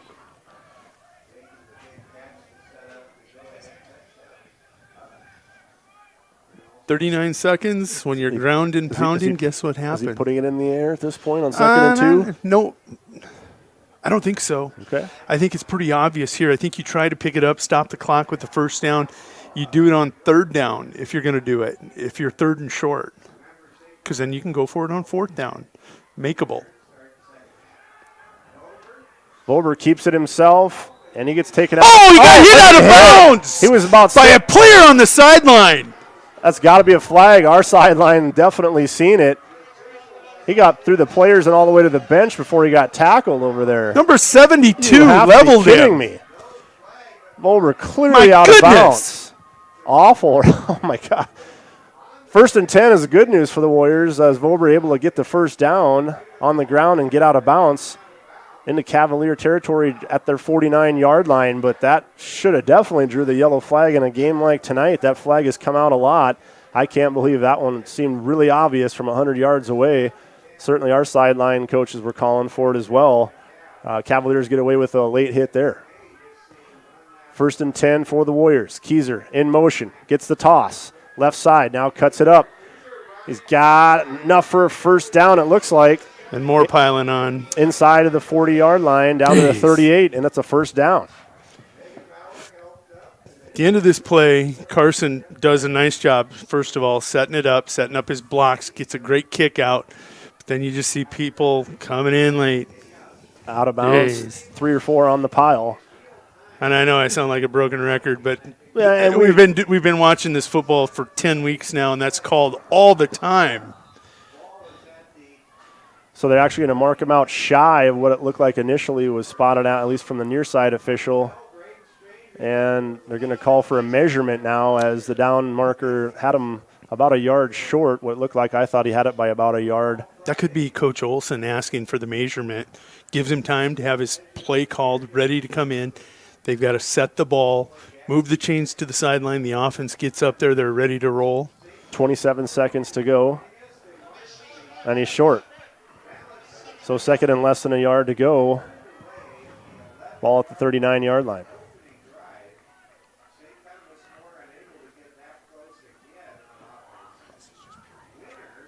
So the Warriors offense really finding its groove here late in the second quarter, and unfortunately they're facing the enemy that no one wants to in the clock. With only 27 seconds remaining, they got to find 39 yards.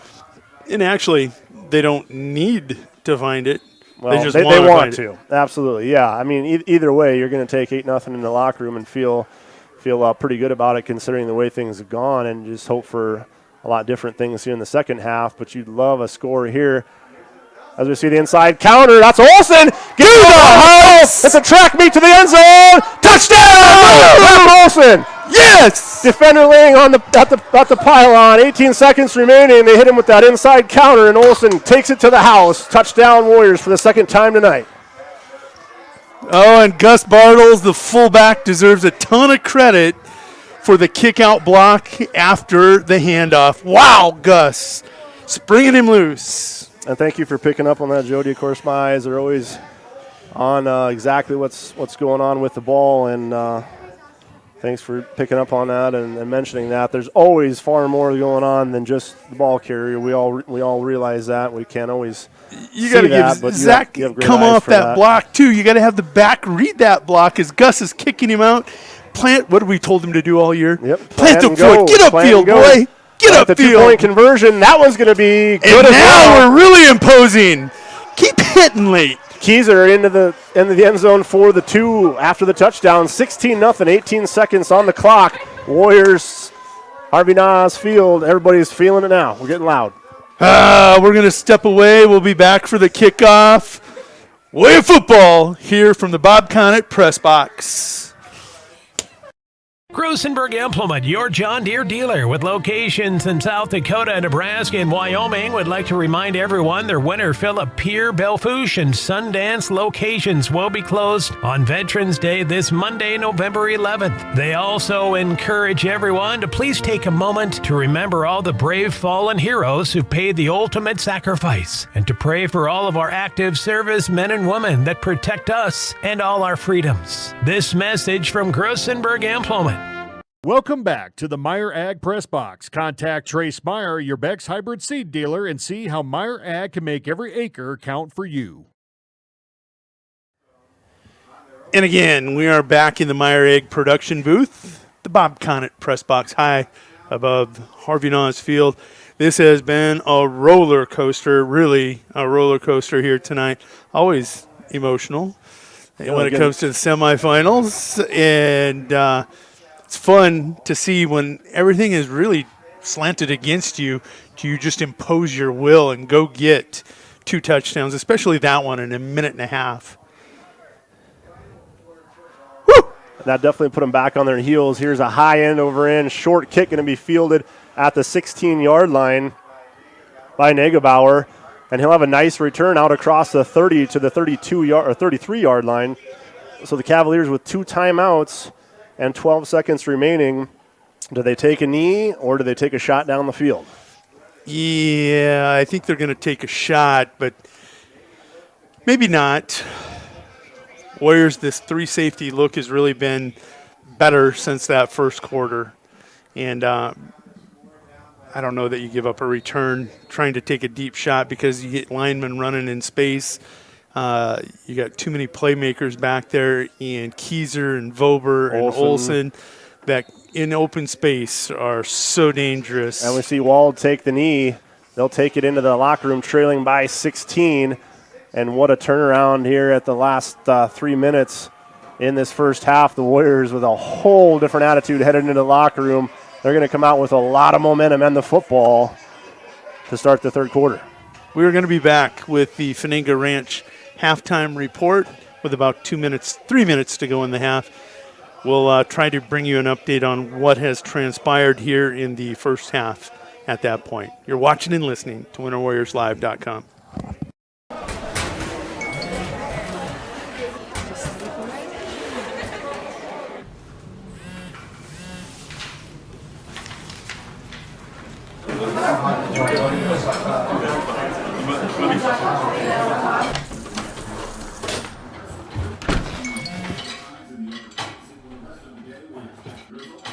When the world feels big, a small note can mean everything.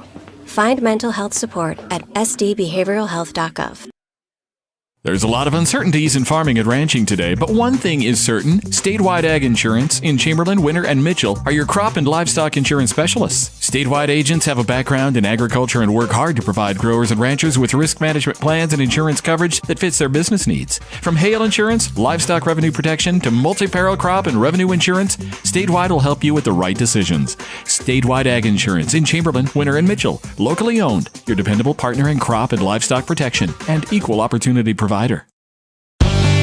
Cenex Zip Trip is your local convenience store with 5 locations throughout South Dakota, offering top-tier gasoline and Cenex premium diesel fuels. Stop in for a great selection of your favorite snacks, beverages, pizza, and other hot foods. Become a Zip Trip Rewards member and save 5 cents per gallon of fuel every day. Plus, earn and redeem points for further discounts. Sign up at CenexZipTrip.com. Cenex Zip Trip is a proud supporter of all local athletics and activities. When it comes to game day, let Zip Trip fill your food and fuel needs. Just like our hometown Winter Warriors strive to win on the field or court, Elevate Agronomics is here to help every acre of your operation reach its full potential. With a full lineup of seed and crop protection products, precision planting equipment, livestock feed, and more, Elevate is your go-to for any of your farming and ranching needs. Elevate is looking forward to watching the Warriors dominate this year and are poised to help you dominate your farming and ranching goals as well. Visit Elevate Agronomics in Winter or elevateagronomics.com to learn more. Elevate Agronomics. Reach new heights. Lucky for us, life is full of choices, big and small. They define us, make us who we are. And when it comes time for you to choose a car, home, your next big adventure, or start a new business, Farmers Union Insurance has the variety of coverage options to protect each perfect moment. Farmers Union Insurance. Contact your local Farmers Union Insurance agent today. Agromax and West River Ag have been in the winter area for a combined total of 9 years. We offer top-of-the-line services and inputs such as chemical, seed, fertilizer application, spraying, and agronomy services with a certified crop advisor on staff. We are a full-service business that is locally owned and operated. We look forward to continuing service to the ag community and cannot wait to help you with all your agricultural needs. Agromax, shaping the future of ag. This is what matters. This is beyond X's and O's. This is the difference mutual respect makes. This is what character looks like. This is what defines us in South Dakota. This is sportsmanship. School sports, it's not the outcome that matters most, but the way the games are played. This message presented by the South Dakota High School Activities Association and the South Dakota Interscholastic Athletic Administrators Association. The Winter Advocate is the exclusive newspaper of Tripp County serving Winter, Colome, and surrounding communities. Each Wednesday you will find the latest in state and local news, sports, job openings, classifieds, and all legal public notices. Call 605-842-1481 or stop down to their new location in the City Building at 325 South Monroe, Suite 119. Deadlines are Friday at 5 p.m. for the Advocate and noon on Fridays for the Rocket. The Winter Advocate is a proud supporter of all Winter and Colome school activities on the Live Ticket Network. Being a part of a community means sharing the history and future of the people all around you. For 115 years, First Fidelity Bank has been doing just that, helping you get the most out of life by providing the services and tools you need, the conveniences and technology you want, and the friendly faces you expect, so you get everything you need right here in the place you call home. Now and for many years to come. First Fidelity Bank.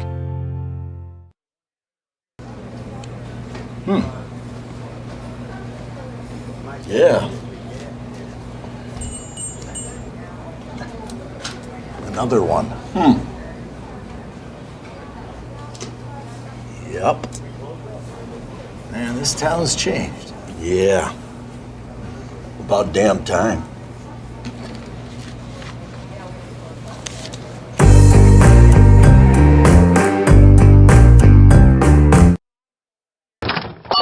Wow, Bill, you're walking so much better. What did you do? Well, I got so tired of the pain and nearly fell. And one of my friends recommended physical therapy at Winter Physical Therapy. And you know what? My back also stopped hurting. Huh. So how did you get started? My doctor wrote me a referral, but that's not always needed. Turns out you always have a choice where you want to go. So why did you choose Winter Physical Therapy? I love to support our locally owned small businesses, and quite frankly, they give great personalized care. Winter Physical Therapy. Exceptional care. When life gets hard and our thoughts get too much to bear, finding the resiliency within us can help us find healing. The 988 Suicide and Crisis Lifeline provides 24/7 free support for anyone in suicidal distress or emotional crisis. All texts and calls are anonymous and connect you to local resources that uphold cultural values and pave the way to healing. Find the strength within you. Find the strength within our culture. Reach out if you need help today. No job is too big or small for the gang at H&O Electric in winter. Whether it's a simple task around the house, remodel, new addition, or new construction, we provide residential, commercial, and industrial heating, cooling, or electrical work in winter and the surrounding area. We handle it all. Call 605-842-1117 for service or more information on your next project, big or small. H&O Electric is your authorized dealer for Trane heating systems too. Good luck in today's event. H&O Electric is a proud supporter of all area student athletes and activities on Live Ticket TV. We connect people. Have been for 100 years or so. How we get that done? Well, that won't always be the same. But why we connect people? Not in a million years is that ever going to change. We didn't build the communities that made South Dakota. No. We just brought them together.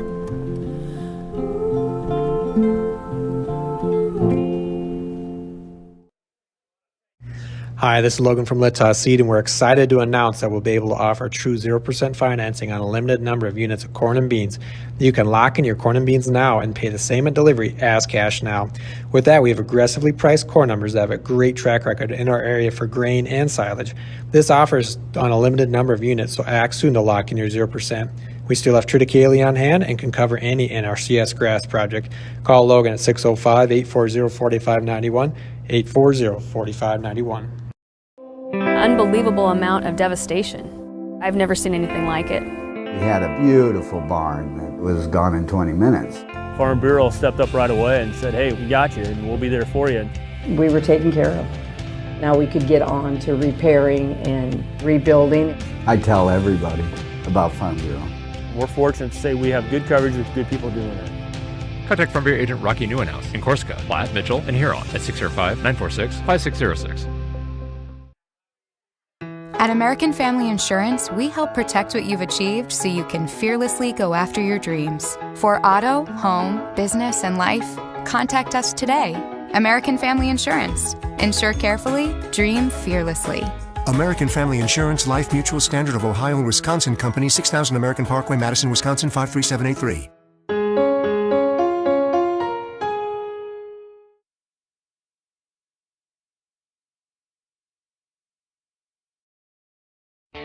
Schrader Electric and Control, located in Winter, is available for all your electrical service needs. With close to 40 years of experience, Brian and his crew can take care of all your electrical projects, residential or commercial. Schrader Electric works with new construction, remodels, and new additions. Call Brian at 605-840-8913 to get a quote or schedule your next electrical service. Schrader Electric and Control is a proud sponsor of the schools on the Live Ticket Network.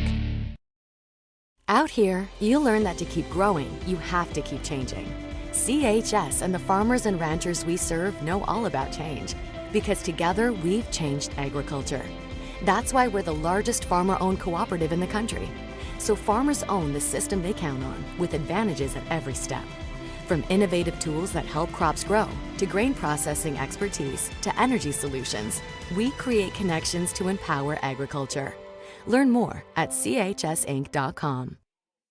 When it comes to vehicle maintenance, we know you have a lot of options, but it can be hard to find an honest, reliable auto repair shop. That's where we come in, Hometown Automotive, committed to providing our customers with honest, quality service at a reasonable price. We use years of training and experience to provide you with the best car care possible. Hometown does oil changes, tune-ups, and computer diagnostics. We sell tires, batteries, and Schaefer products. We install engines, trannies, starters, water pumps, brakes, and much more. Call us at 842-1722 and let our experience be your advantage.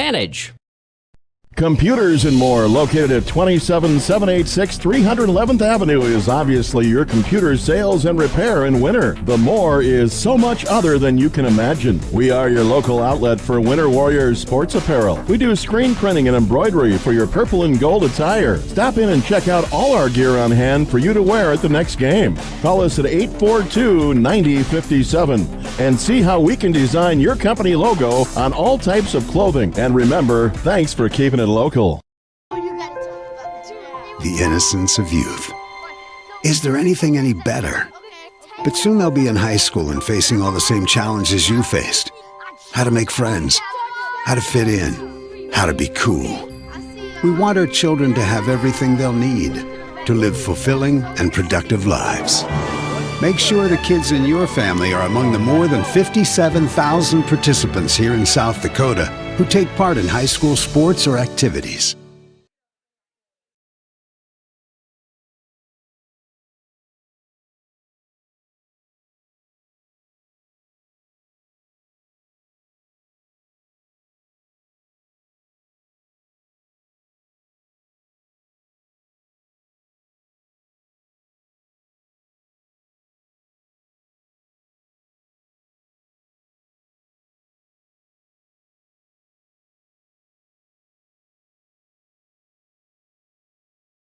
Shirley's Diner is located at 142 East 2nd Street in Winters, South Dakota. Come meet Martha 1 and Martha 2 and their friendly, courteous staff. Shirley's Diner is open 7 days a week from 6 a.m. to 2 p.m. Breakfast is served all day, and check out the Shirley's Diner Facebook page for all their daily lunch specials. All meals are made fresh and homemade every day. If you can't make it to the diner, they'll deliver. Just call 605-842-3903. Shirley's Diner serves customers from near and far and are a proud supporter of all school activities on Sports Ticket Live. It's easy to remember. There's nothing finer than Shirley's Diner. Easy Entrees is a locally owned business that specializes in take and bake entrees. We feature an assortment of frozen, ready-to-bake options for you to choose from. All of our recipes are made with care and fresh ingredients so that you can have a healthy and delicious meal, allowing you to have more quality time with your family. Our menus change monthly. Just click on our banner ad at the Sports Ticket page to see our current monthly menu. Remember, dishing up dinner is as easy as picking up the phone and dialing 842-EASY for Easy Entrees. Bank West is rooted in South Dakota. Committed to local success. Just like you. We're all connected. In South Dakota. For South Dakota. Convenient, connected, committed. Bank West. Welcome back to the Meyer Ag Press Box. Contact Trace Meyer, your Beck's hybrid seed dealer, and see how Meyer Ag can make every acre count for you. Welcome back here to the Fninga halftime report and summary, statistics and summary. Let's go ahead and take a look at the first half stats. Warriors ended up with 11 first downs, 28 carries, 195 yards. I got to believe if we went back and just took a play-by-play drive summary, those last two drives, the bulk of those 195 yards. One reception, 31 yards down to the 8-yard line. Carson Keyser with one-on-one coverage comes true. Vober hit late on the play, roughing the passer, not tacked on, all that kind of fun stuff. You're going to hear a lot of that from me in this summary. Penalties, Warriors, 6 penalties, 47 yards. Felt like 12. Yeah, it felt like a lot more. So taking a look, third down conversion, the Warriors 2 for 4, and no fourth down attempts. For St. Thomas More, 5 first downs, all but one of those on the first drive. Rushing 7 for 17 yards. So Warriors still doing what they do to most teams.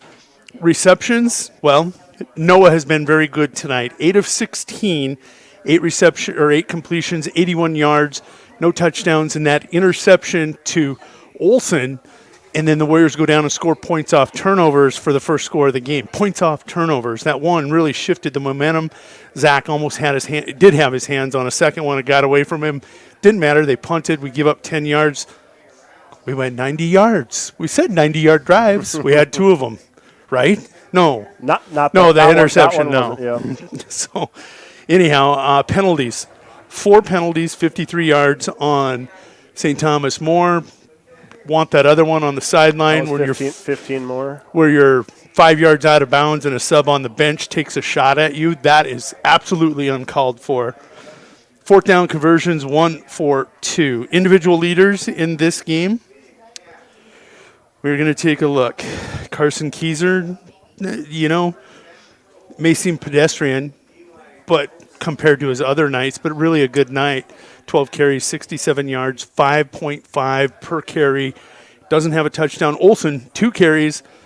Very uncharacteristically, he's popping for big yards, 23 a carry. Why not? They're keen on Keyser.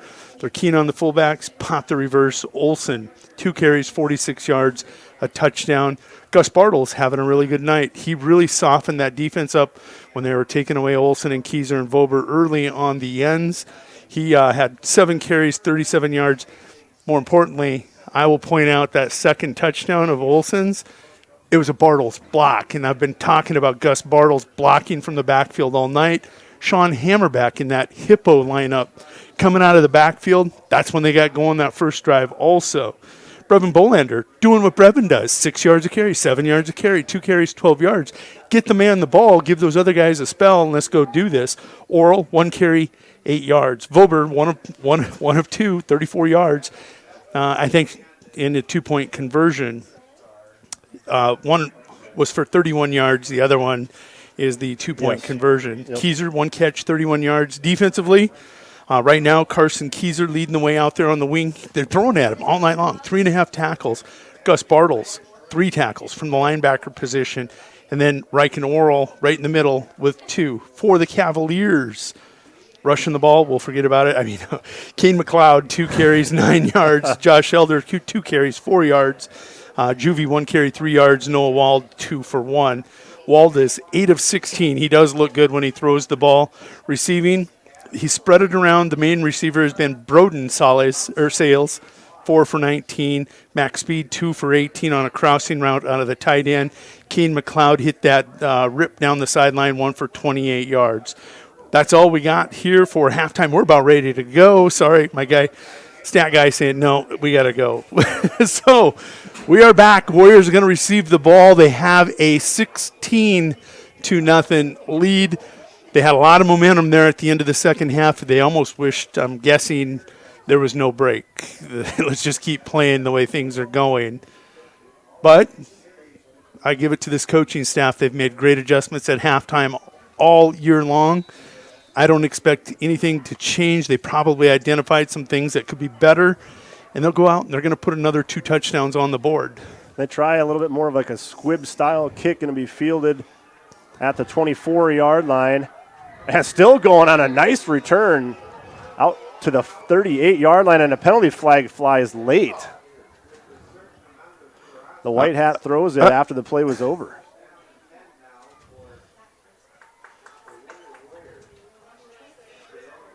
So we're going to give you a little history here.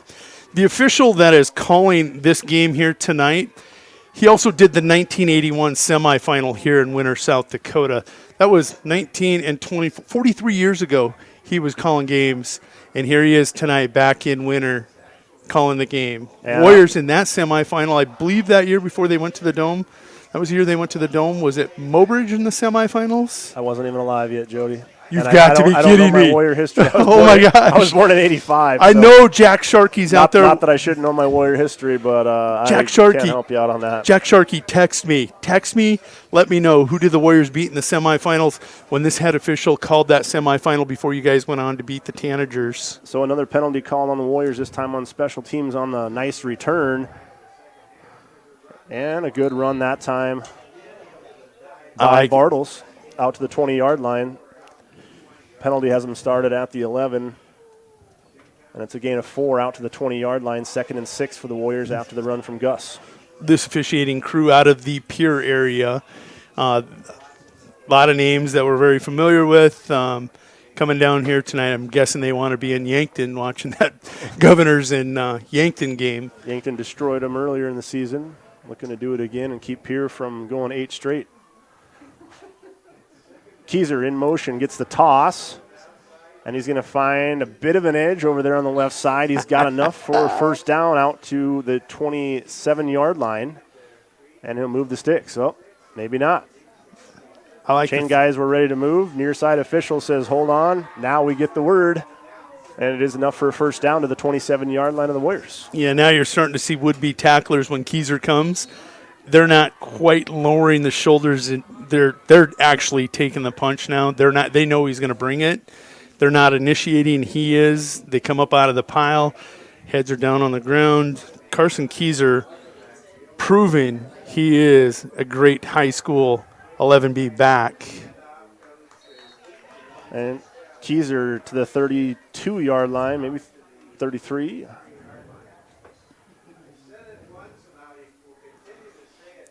Yeah, his linemen are there to help him up, and he's trying to get up, and he's being a lot of extracurricular. Good job by the Warriors. 2nd and 4 after the gain of 6 from Keyser on first down.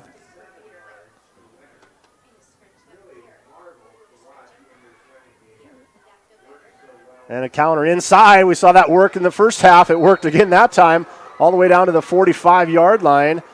And Zach Olson, again, with that inside counter. Big first down chunk run. Yeah, and what's supposed to happen here, you're supposed to set this back up, get him through the line of scrimmage, allow him to make that one move because you got blocking downfield. Normally you're in a one-on-one situation, somebody fortunate to beat one of the Warrior blocks. It was a 1-on-2, and they bring him down. Had he got by that guy, Zach's to the house again. Yeah, I'll say we've seen it in the first half. We were going to see it again there. Set up pretty similarly. 1st and 10 from their own 45-yard line. The Gold Hats have a 16-point lead and the ball on the move here in the third. Oh, my gosh. And flag flies again as Keyser took the handoff. And so I got to think some of these penalties, I don't know. Certainly we're not making any case that every single penalty being called is unfair or is not accurate or not true. Definitely do not want to get that vibe of going, but I'll tell you, I mean, this Warriors team is. And we've seen a few penalties on them. Don't get me wrong. We've seen some frustrating minutes out there with too many penalties, but nothing ever like this. And it's just they're better disciplined than this. And I just gotta. They're just keeping a pretty watchful eye. I really didn't see anything there. I couldn't see anything on that one. The one thing I do notice is they have flipped the line judges side for side. First half, you saw head coach Nagel in the ear of the official every play, and now he's already in the other official's ear. 1st and 15 after the penalty. Vober keeps it himself. Vober to the next level, hitting bodies and still going inside Cavalier territory. Attaboy Warriors. And running like a warrior, quarterback Vober to the 48-yard line of the Cavaliers, gets all the penalty yardage back and a lot more, sets up a 2nd and short. You don't hear me. I'm telling you right now, Evan Bartles, Logan Radent, absolutely playing to the whistle, putting Cavaliers on their rumps, on their sideline until Vober is finally pushed out of bounds. Great job. They know that they're playing to the whistle, plus some, and we're going to too. I'm seeing lots of hands on the hips here by the Cavaliers as they're waiting for the Warriors to come to the line. Good signs. We know the Warriors typically start to really wear out their opponent as the second half goes on. We might be seeing the early signs of that here on 2nd and 4. And run straight. Yeah, look at that line. Forward for another 3 or 4. First down inside the 45, down to the 44-yard line. Joey Anderson, Fenenga, Radent, Parker Mathis, even Evan Bartles finishing that one, getting another 3 yards. Pile us up. Go ahead. We're going to keep this going. And great to see, pretty late to call us, but great to see Derek Fenenga back. We were sure that he would be after he got up and he ran off mad. Limped off, but you knew he was coming back. He's not going to miss out. 1st and 10. Warriors moving the ball into Cavalier territory, 44-yard line. And handoff goes for about 3. Nice job. That's that interior defensive line. The interior defense of the St. Tommy Moore Cavaliers, they're not submarine. They're playing football now, and a nice job. That's going to hurt Zach Olson's average. We like to joke about that, but, it's also true. You only get 3 yards when you're used to getting. There it is. The official finally talking to the player about the extracurricular. If you're going to talk to him about it, throw the flag on it. Keyser gets the toss, left side, stacked up. Nice hit. Short game. Still not down. He'll get a yard. He never went down. They just blew him dead for lack of progress. Forward progress stopped to the 40. Gain of only 1. 3rd and 6 facing the Warriors. 4 down territory here, I got to think. The Cavaliers got the ball around this area of the field several times, especially in that first quarter. They're not probably going to be afraid to go 2 downs here.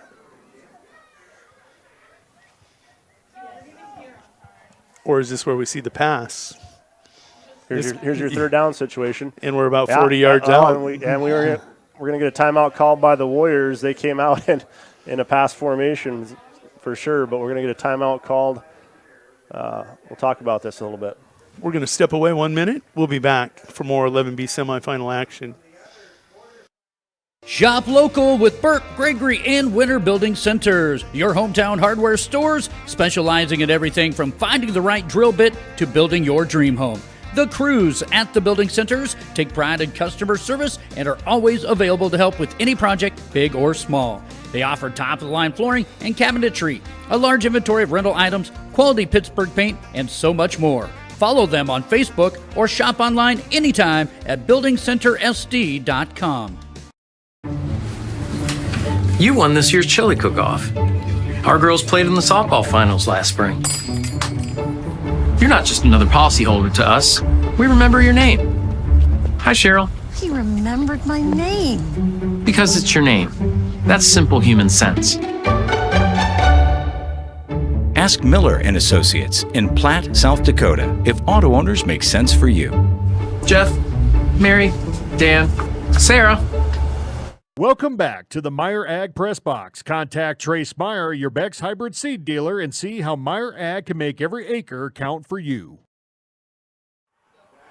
Welcome back to Warrior Field. It's going to be Eli Vober on the keeper.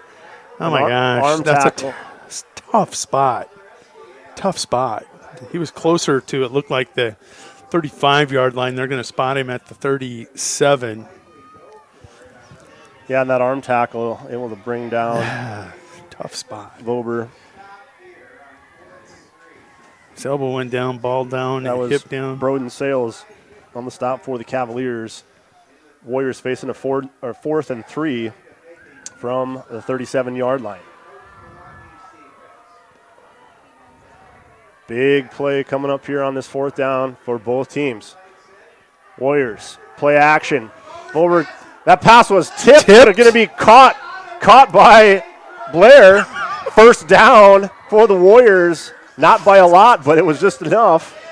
And I think that pass was tipped. Where'd the camera go? Yeah, that pass was definitely tipped. I'm not even sure if it was intended for. I think it's intended for Hammerback, for probably Blair, on the 15-yard out. Either way, good awareness by Blair to make a play on that tipped ball and catches it. Needed 3, got 4. And so the 34-yard line is the new line of scrimmage here for the Warriors with a fresh set of downs after the completion from Vober. Yeah, Vober had his man deep, too. It was Hammerbeck on about a 10-yard out. Talk about Vober. Here he goes on the run. Down the sideline. Is he staying bounce? He stepped out of bounds, I think. Oh, no, they're giving it to him. Touchdown, Warriors! Wow, I don't know. And maybe he didn't, and I thought that official on this near sideline was going to run to that spot. Did he stay in? Boy, I thought he. Did you get the instant replay? I thought he stepped out, but either way, tough to speculate at this point. They're going to give it to the Warriors. He was tight roping pretty safely in bounds for a while. He took that one step before turning and running back towards the middle of the field, angling into the end zone, and I thought he possibly went out of bounds, but no way to know that here live in action. 4:43 remaining. The Warriors controlling the clock in this third quarter. And that one going to fall incomplete. So 2 of 3 on the 2-point conversions. Touchdown, no 2-point conversion. It's 22-0. We're going to step away. We're at Warrior Field, Harvey Niles Field in Winter, South Dakota, 11B semifinal action. Warriors lead 22-0. Meyer Ag is your Beck's Hybrids seed dealer located in Winters, South Dakota. Meyer Ag is a family-owned company specializing in seed consulting and zone-based variable rate that services South Central South Dakota. Contact Trace Meyer at 605-842-5458 to learn more about Beck's Hybrids and see how Meyer Ag can make every acre count for you. Meyer Ag in Winters, South Dakota is a proud supporter of all youth athletics and activities.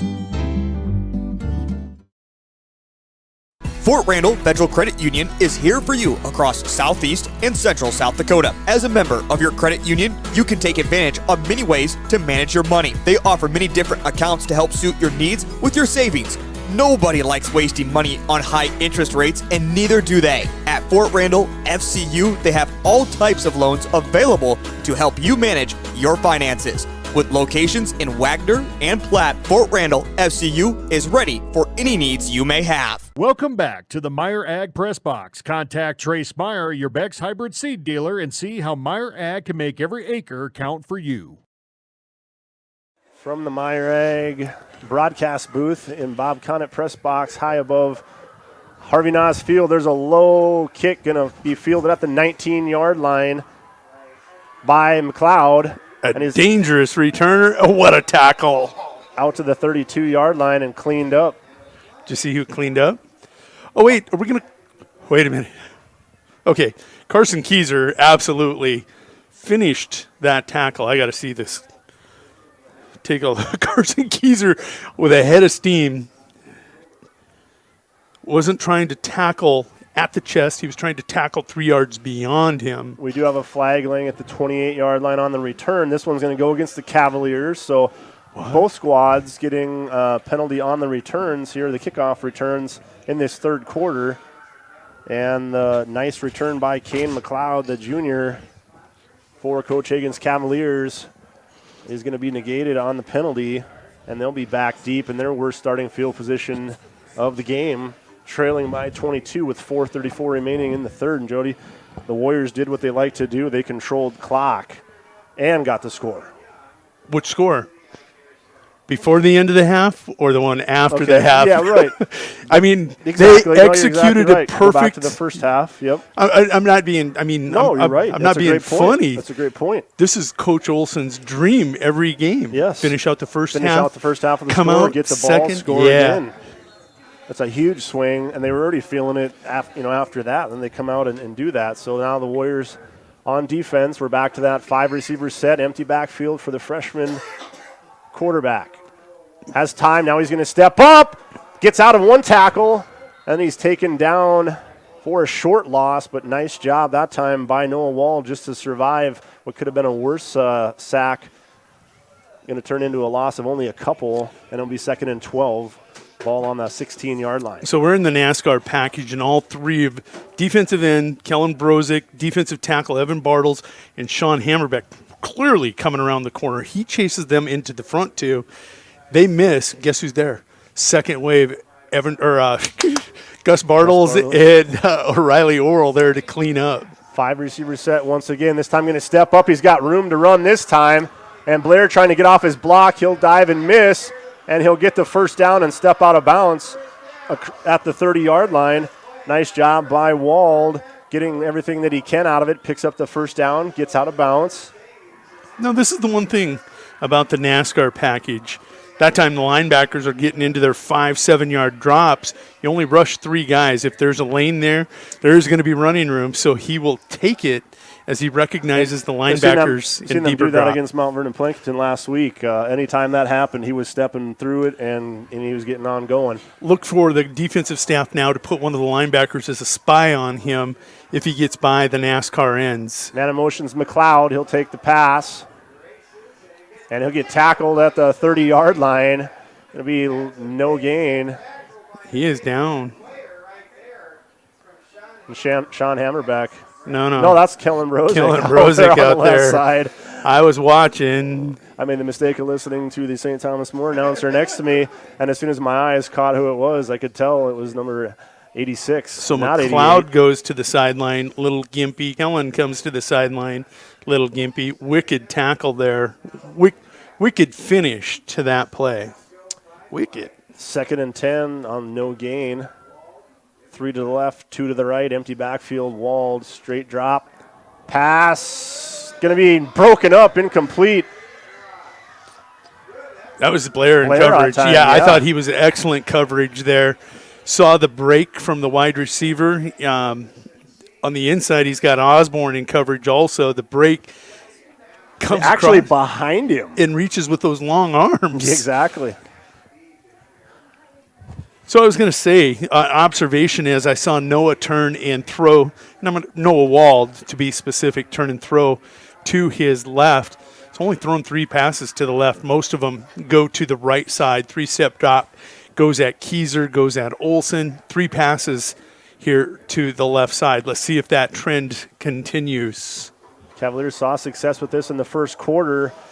And now Wald back there. There it is. Draw the holding flag. Pass is complete. This one's coming back, fans. Sales. Some of the fans got excited, but I don't think a lot of them did. Most of them seen that flag, and that is always the danger when your quarterback scrambles around, buying time, switching directions. Things are going to get caught up, and oftentimes that time, nice job by the officials seeing the hold, and that's going to cost St. Thomas more. In Sean's defense, I've seen his jersey is not going to fit. It's come next week. Out. It's a good thing they're wearing white in the dome because this one is stretched out in the midsection. It's a 2X. It's now a 3X. Oh, all night long that thing has been tore. So the holding penalty going to hurt the Cavaliers big time here. Ball all the way back to the 20-yard line. Now facing a 3rd and 20 here. And they're going to put it in the hands of their freshman quarterback, Noah Wald. Stands alone out of the gun. 3 tight to the right. 2 split. They're going to send a man in motion, McLeod. And it's going to be halfback pass. Downfield, intercepted at midfield. That's Eli Volber with the pick right at midfield. And the Warriors with another takeaway. And I swear I saw a flag fly. I think that was just change of possession. The marker. Yep. But Volber having himself a great game offensively, defensively, as that 3rd safety in this nickel or dime defense. He had a beat on it the whole way. He plays a pretty mean outfield too. Let's not. He's a baseball player too. That's kind of in the family.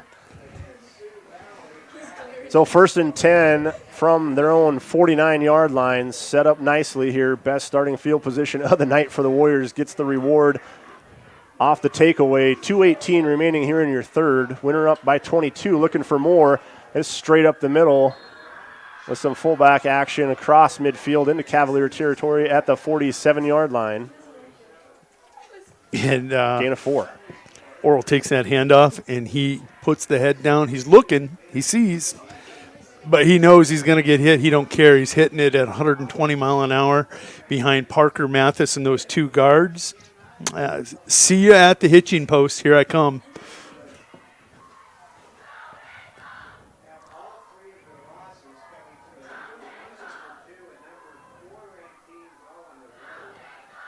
2nd and 6.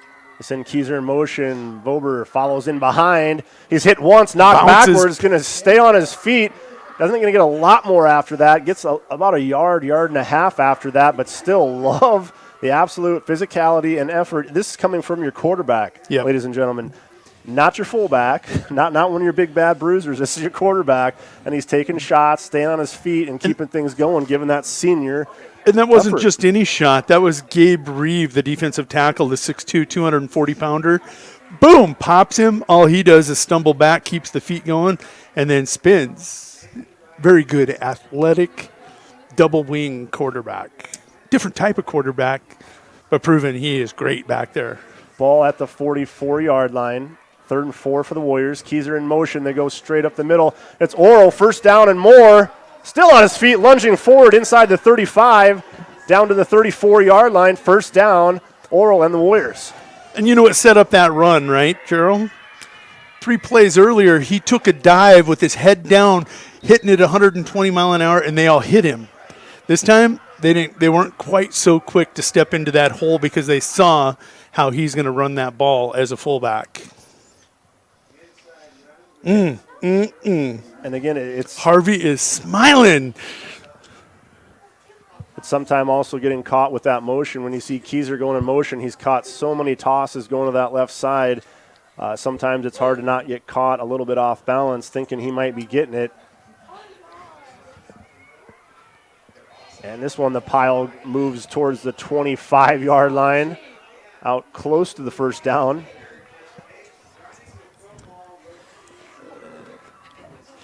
And Josh Elder a little slow to get up for the Cavs, but he does. And give credit again. Now it's Jordan Drummond in there. It's Hunter Shippey. It's that next wave of linemen coming in. Saw what just happened from the first 2-3 drives in the first half to third quarter, the end of the third quarter. Somebody's not tired. Yep, it's Warrior football doing what they do. We'll be back in 1 minute. Fentanyl is a powerful synthetic opioid, up to 100 times stronger than morphine. Even a tiny amount can be deadly. It's often mixed with other drugs without your knowledge, increasing your risk of overdose. Protect yourself and your loved ones and avoid unknown substances.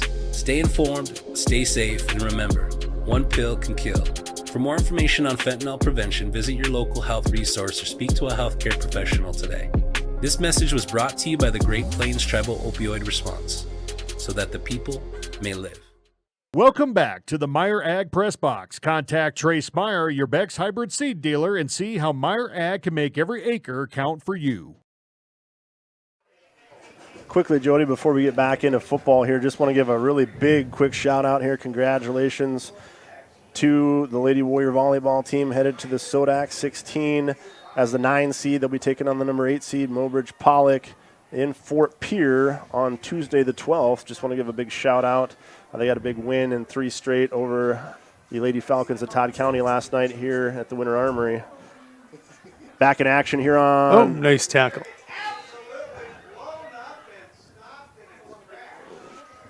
Be close to that first down. It looks like they're going to want to spot him at the 24-yard line. That's about what he needed. And it is a first down, so they'll move the sticks. It was a big hit on that stop, but Oral able to get enough.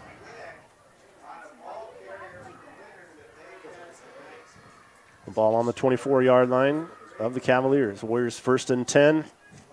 Seeing some good power running from the fullback spot. Not even always with Gus in there as Bolander goes across formation.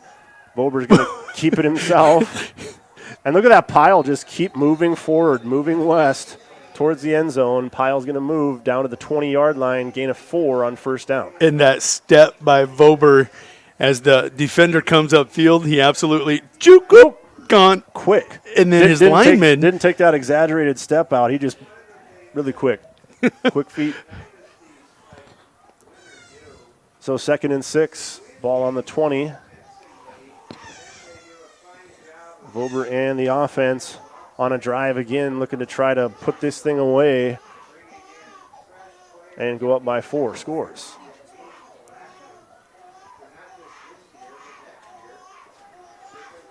Oh, we haven't seen Keyser in a while. Legs are fresh. It is Keyser on the toss to the left side. He gets off giving some quick high steps there. I'm not sure if just saying I got plenty left in the tank, boys, or if he maybe even thought he wasn't down. Clearly, he didn't touch the ground, but he was down. I think that's kind of what he was demonstrating. He was going to keep going. So we're in a 3rd and 1 situation here. Ball on the 15-yard line as the Warriors come up to the line of scrimmage. 3rd and a long one here for the offense. Bolander goes in motion. He gets the toss. He's got the first down, hurdles into the next level, diving ahead inside the 10 down to the 8-yard line, and Bolander picks up the first down. Uh-oh. And who is down? Keyser. Keyser is... He gets up hobbling. He wants to come off the field. He's calling for a sub. As he goes to the ground. Hobbling off.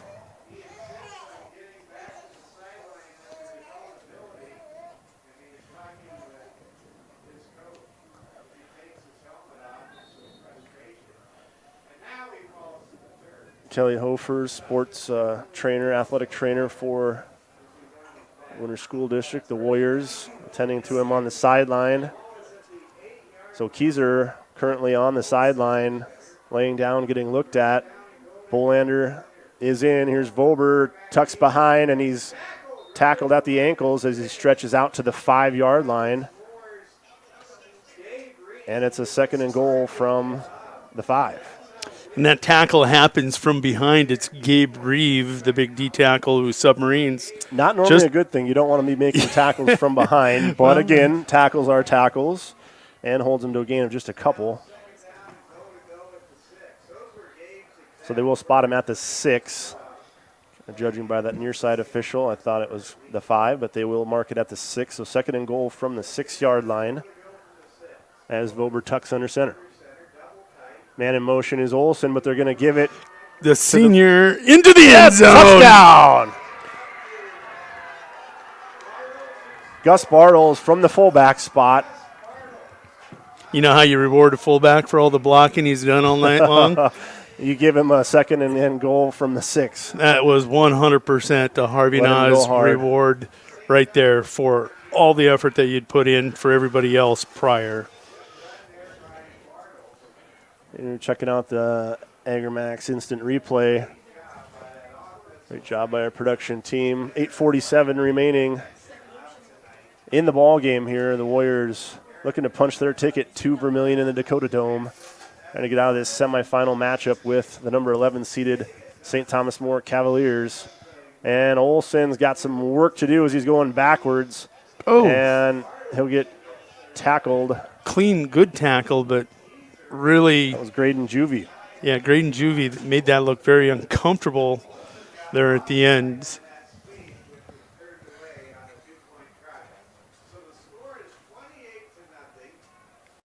Weeman Land and Auction, just outside of Marion, is your home for buying and selling almost anything. Whether it's buying or selling your land, home, farm, business, farm equipment, or other personal property, they are here to make that process a little bit easier.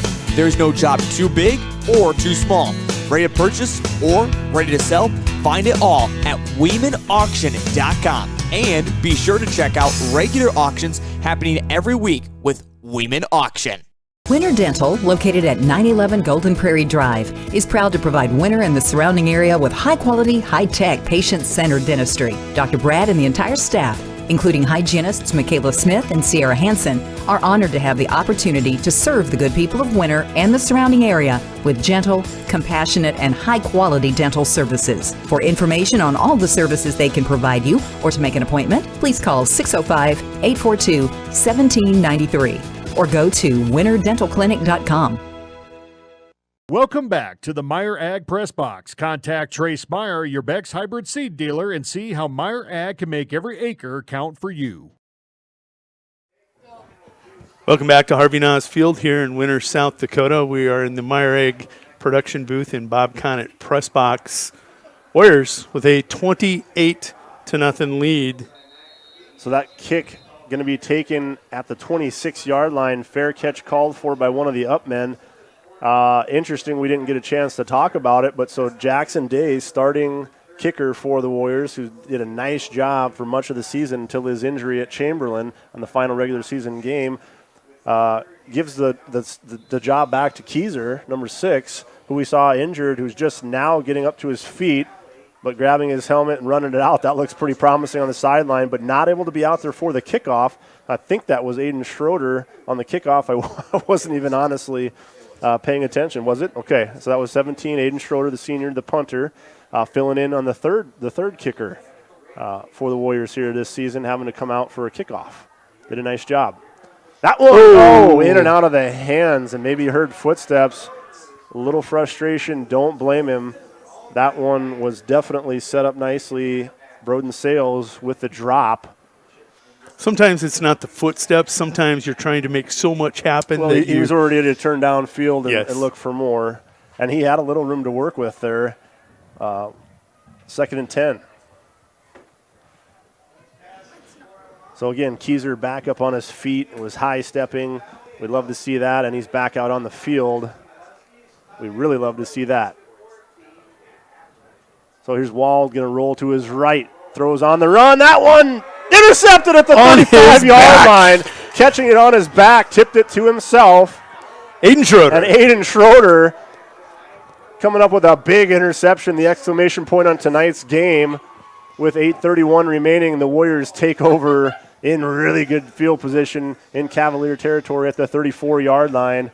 And nice athletic play that time by Schroeder. Reading the ball, good awareness of where the ball was at, just goes up and gets it, makes the play. Wasn't even his man that was being thrown to. He comes off coverage. He was covering Reed Ross, and pass was going to go over his head, but he goes up, high points it, tips it to himself, and maintains control of the ball on his back.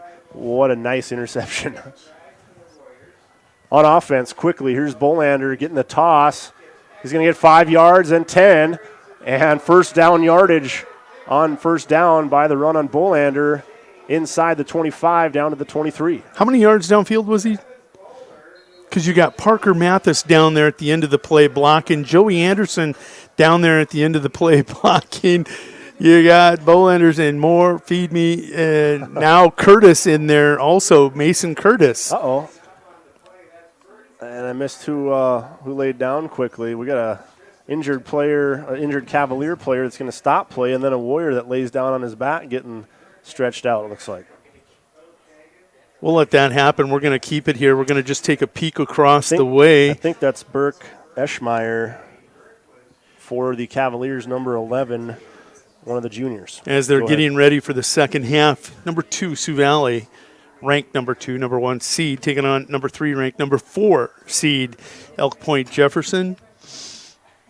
Said that was going to be kind of a pick 'em, one touchdown way, the other way. The game you think it could be right now. 14-14 as they are in the half. Let's go ahead and take a look at some of the other scores.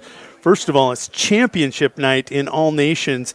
In overtime, congratulations to the Pine Ridge Thorps.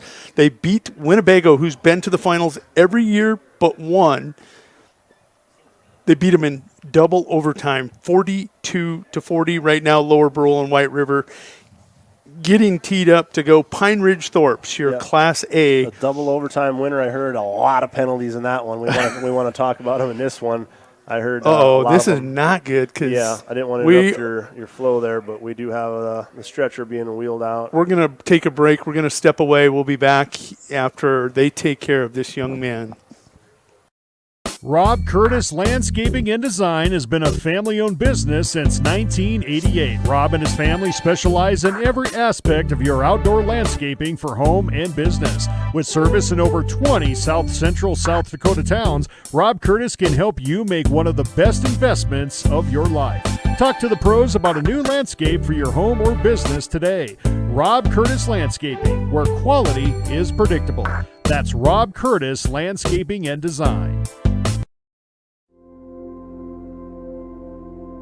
Agriculture is like no other business, which makes Farm Credit Services of America like no other lender. Owned by the farmers and ranchers we serve, our customers have a voice in how we work, a stake in what we do, and share in our success. Discover a lender that works for you. at Farm Credit Services of America. Mead Lumber is 100% employee-owned. Mead Lumber is your source for building materials. Whether your plans are for new construction or updating your existing home or barn, Mead Lumber provides the know-how and the materials you need. Lumber, steel, roofing, siding, drywall, windows, doors, and so much more. Start to finish, Mead Lumber has what you need and want for your project. Mead Lumber is your hometown lumber yard. Stop in and see what Mead can do for you. 102 North Main Street in Winter. The Insurance Center in Winter is an independent insurance agency affiliated with many fine companies representing all types of insurance. They're able to provide you with a no-obligation comparison of your auto, home, business, crop, farm, life, and health insurance needs. Since they have access to so many companies, they have the ability to offer you the best possible coverages at the most competitive rates. For all of your insurance needs, it's the Insurance Center in Winter, White River, Platte, Burke, and Valentine. Stop by your hometown grocer, County Fair, now in Winter and Platte. Same friendly faces with a brand new name. County Fair is a fourth-generation family-owned business based in South Dakota. They offer friendly service and the freshest food at great prices. County Fair carries premium certified Angus beef, locally grown produce, and much more. Shop County Fair in Winter and Platte, the friendliest store in town. Welcome back to the Meyer Ag Press Box. Contact Trace Meyer, your Beck's hybrid seed dealer, and see how Meyer Ag can make every acre count for you. Welcome back here to the 11B semifinal in Winter, South Dakota. Young man's going to see his game ends here tonight, and that was, you said, number 11, Burke Eschmeyer. He's going to go off on the stretcher, which really puts a sobering moment on this game. You never, no matter... Yeah, it definitely sucks the air out a little bit. Yeah. Never want to see that happen. Looks like he's got... His whole team went over to him. He's given thumbs up. He's going to the ambulance, and he'll be taken care of up at Winter Regional Healthcare Center, and all will be good. Gus Bartles runs it for 4 down to the 18-yard line on that last carry. 2nd and 6 for the Warriors after the carry by the fullback, Gus Bartles.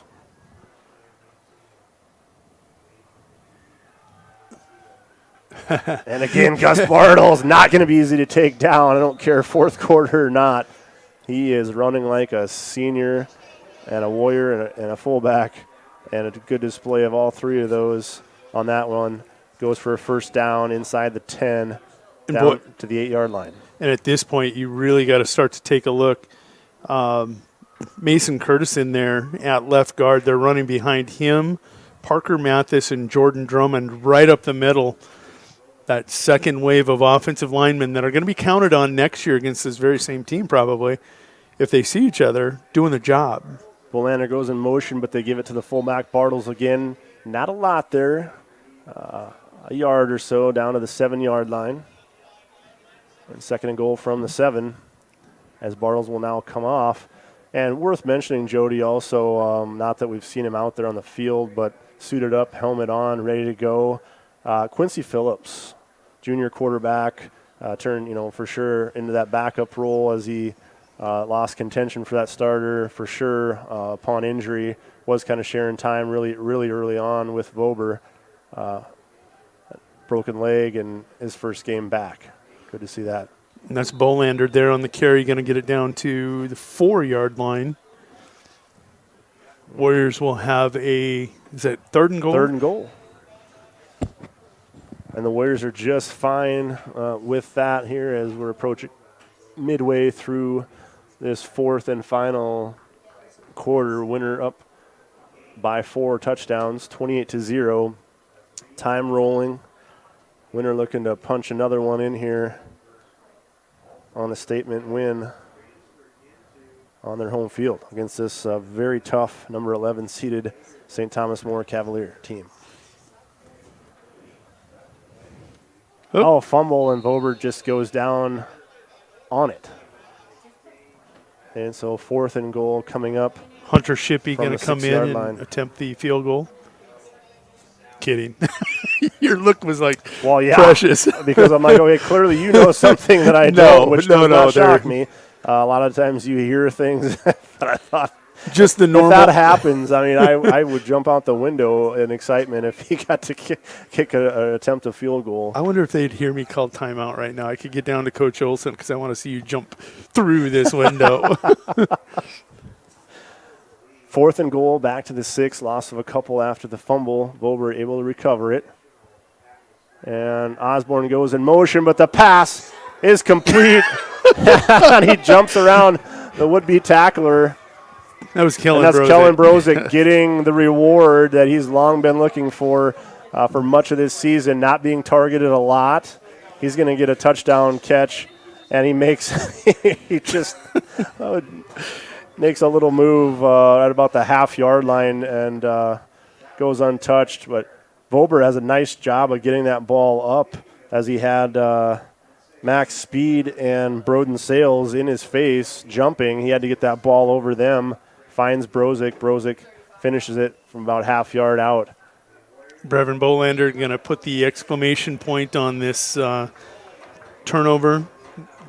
This whole thing, fourth quarter. Aiden Schroeder comes off his man, tips it, intercepts it on his back. Warriors march it right down the field behind the senior fullback, getting rewarded. This has been all Winter Warriors since about halfway through the second quarter. Now you hit the tight end, and then you bring back the senior, Brevin Bolander, who, again, just like Gus Bartles, a lot of those wham blocks, he's freeing up backs, getting rewarded, as you said. Yep.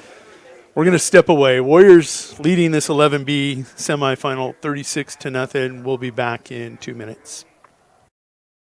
Do you have a pest problem? Got bats, ants, termites? Family owned and operated, Olson's Pest Technicians have had over 50 years experience taking care of pest problems in places across South Dakota, Nebraska, and Iowa. Utilizing brilliant methods such as Centricon-based.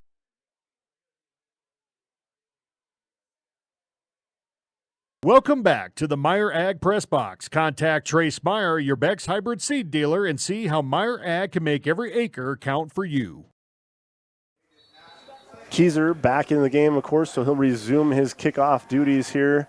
Again, being spelled that last one by Aiden Schroeder, fellow senior, but number 6, Keyser back out there to send it away for the Warriors in a nice end-over-end kick, deep fielded at the 9-yard line.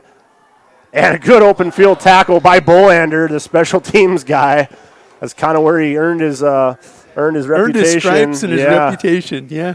And still out there making good tackles. He's actually been on that special teams team making plays since his sophomore year when he first got here. Came to Winter. Yeah, that's where he excelled, and he's still doing it. Graydon Juvie with a good head of steam running straight downfield, and Bolander just interrupted that with a nice tackle. Interrupted. That's a nice way of putting that one. The 23-yard line is where the ball is spotted for the Cavaliers.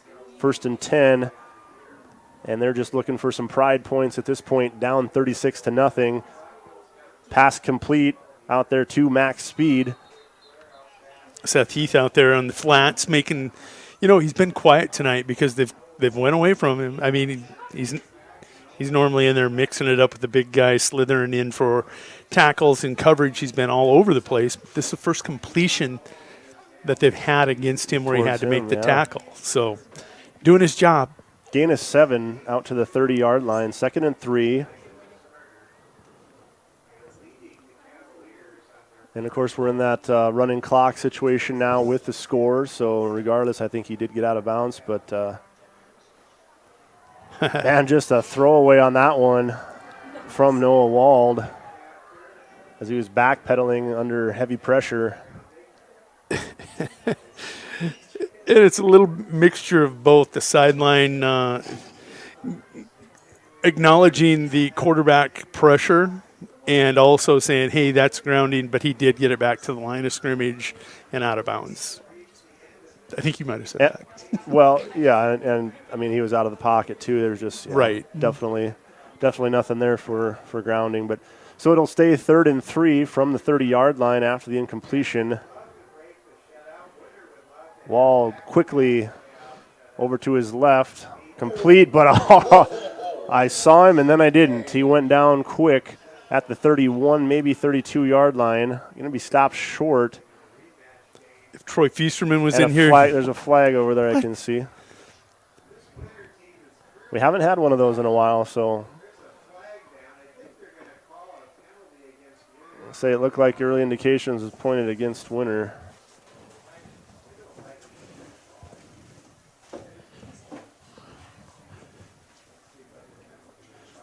And we're going to have it's going to go against the Cavaliers. So whatever I saw, the arms directioning towards the Warrior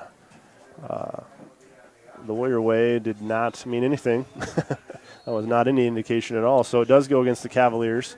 Running clock, too. It'll back them up 10, so it goes from 3rd and 3 to 3rd and 13 with the running clock, yes. So they're back to the 21-yard line now. They got Elder in the backfield as they'll send Negebauer across. And Wald throwing in on the run, just over the outstretched hand of Ryan Negebauer, the junior Cavalier, only 5'9", not one of the taller targets out there for Wald, but nice effort trying to go after it. It'll be 4th and 13, and I would think we'd probably see a punt here. I don't think you give the Warriors the ball. Maybe you do give the ball to the Warriors here by going for it, and they just kneel on it and run it out. Broden sails back to punt as Brody Willits runs out there for special teams. No pressure. Oh, a little pressure came right at the end there. That was Evan Bartles saying, yep. Gerald, don't talk so fast. Right. It appeared as though he was going to have a lot of room to work with back there, and Evan giving it his all, diving, but punt going to be downed at the 40, they'll call it right at midfield at the 50-yard line.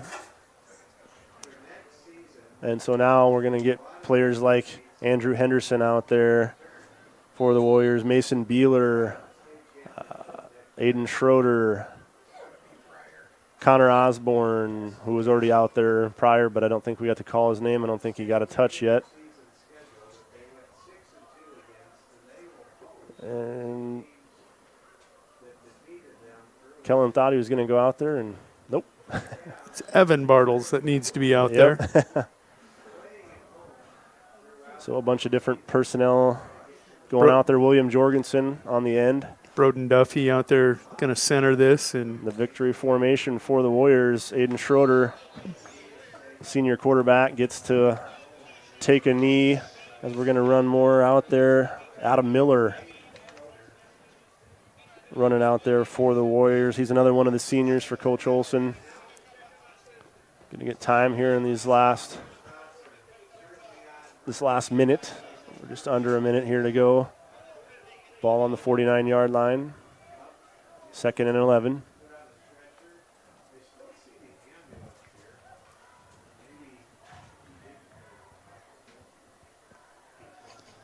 Going to take up all the time that he can, avoid the penalty, and the slow kneel down. And that should take us to the end of the game here, as both teams will head to their respective sidelines. Warriors earn their way to the Dakota Dome as 15 seconds still on the clock, but we're not going to wait. We're going to go handshakes here. What an incredible game. A good semifinal game. Definitely overcame some things adversity, early. Yep. And that's just the mark of a great team and a well-coached team. A lot of good individuals wearing gold helmets tonight, just powering through all that, showing that it's not going to get them rattled. And like I said, that was pretty much the Warriors' game from midway through the second quarter. They lost their first game of the year, St. Thomas More, 35-0 to Sioux Valley. Before the game, I've heard how much better this team was than they were at the beginning of the year, and they just got beat 36-0 by the Warriors. Not saying that that's going to be the matchup on paper it is, but we can look ahead and speculate as that one has now went to the end of the first half, still 14-14, but we'll have a lot of speculation. We're going to step away. We're going to be back in 2 minutes here, and we'll have the Fninga Ranch post-game report. Back in 2.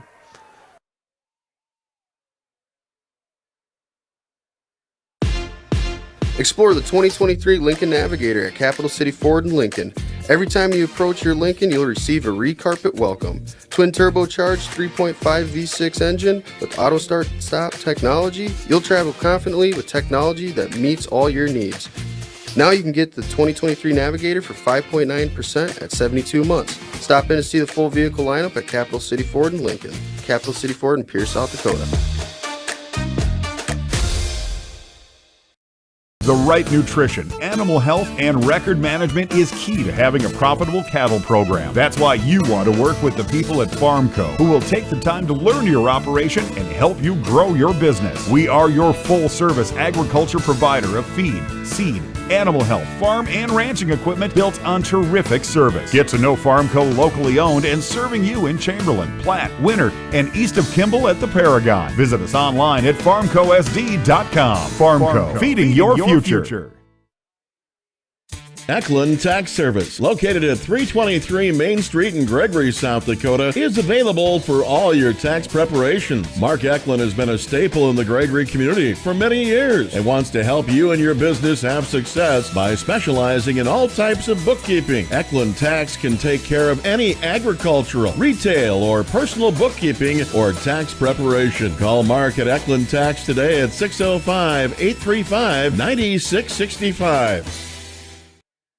Grusenberg Implement, your John Deere dealer with locations in South Dakota, Nebraska, and Wyoming, would like to remind everyone their Winter Phillip, Pierre, Belfouche, and Sundance locations will be closed on Veterans Day this Monday, November 11th. They also encourage everyone to please take a moment to remember all the brave fallen heroes who paid the ultimate sacrifice, and to pray for all of our active service men and women that protect us and all our freedoms. This message from Grusenberg Implement.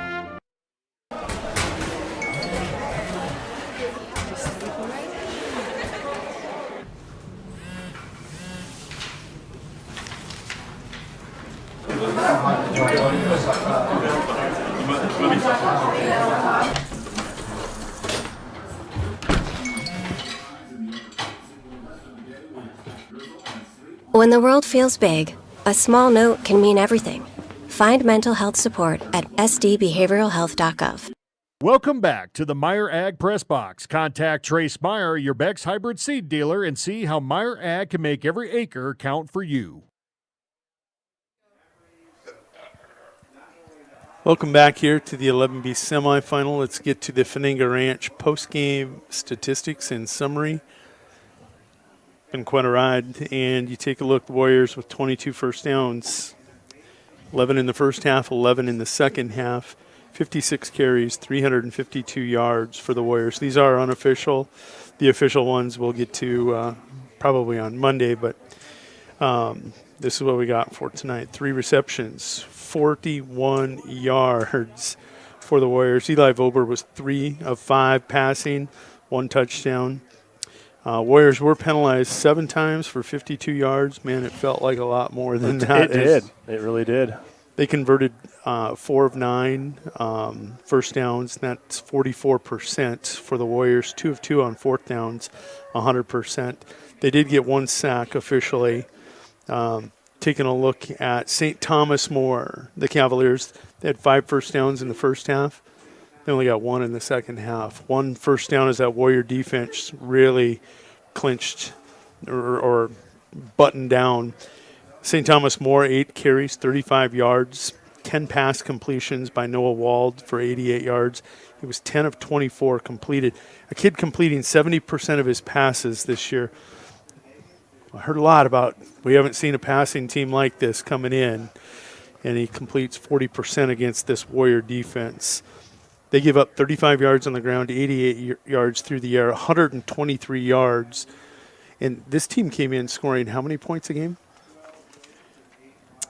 39.7. 40 points a game. And last week, Woonsocket, Westington Springs, Sanborn Central came in scoring 40-some a game. What'd they score? 0. Yep. This defense is, and I'll tell you, Sean Hammerback back changes. Coming in tonight, allowing 5.3 a game. And again, that game like Hot Springs where they score twice really late. I mean, things like that do skew that even a little more. And I'm not trying to be too petty, but just saying, I mean, no, not at all. It is a legitimate, 5.3 or less points a game. The Warriors defense just been there all season. Great points. Noah Wald, 10 of 24 for 88 yards, throws 3 interceptions, no touchdowns. St. Thomas More was penalized 6 times for 73 yards. Third down conversions, 0 for 8. No conversions on third down. Fourth down, they were 1 of 2. So if they didn't get it on first or second down, they weren't moving the chains. Time of possession, that's kind of a skewed stat. That'll be more official when we get them on Monday. Unofficially, Carson Keyser, 15 carries, 80 yards. He's going to carry the ball for about 5.5 a clip, just like he did in the first half. Eli Vober ended up with 10 carries, 74 yards. He was kind of the star tonight, and they saved Keyser, got Eli going, then got the fullback going, Gus Bartles, 12. Eli Vober, 2 touchdowns. Let's not forget that 3 with the 1 passing. He had a 3-touchdown performance in the biggest game he's ever played in, a semifinal. You're playing as a Warrior. I guarantee you that's what he was thinking about when he came to Winter High School to start his senior year. Absolutely. He was dreaming of this moment. He had ran that through his mind so many times before he took the official first starting handoff that I am the quarterback. I'm going to put a 3-touchdown performance on the board and put this Golden Dome in this team on my back into the state championship game. Kudos, he did. Brevin Bolander, 5 carries, 32 yards. Another kid that just absolutely had a great night. Gus Bartles, 12-65, a touchdown. We talked about his blocks all night long. Zach Olson, they sprayed him in with a couple counters here and there. Yeah, carry. Very effective. 4 carries, 62 yards and a touchdown. 15-plus a carry.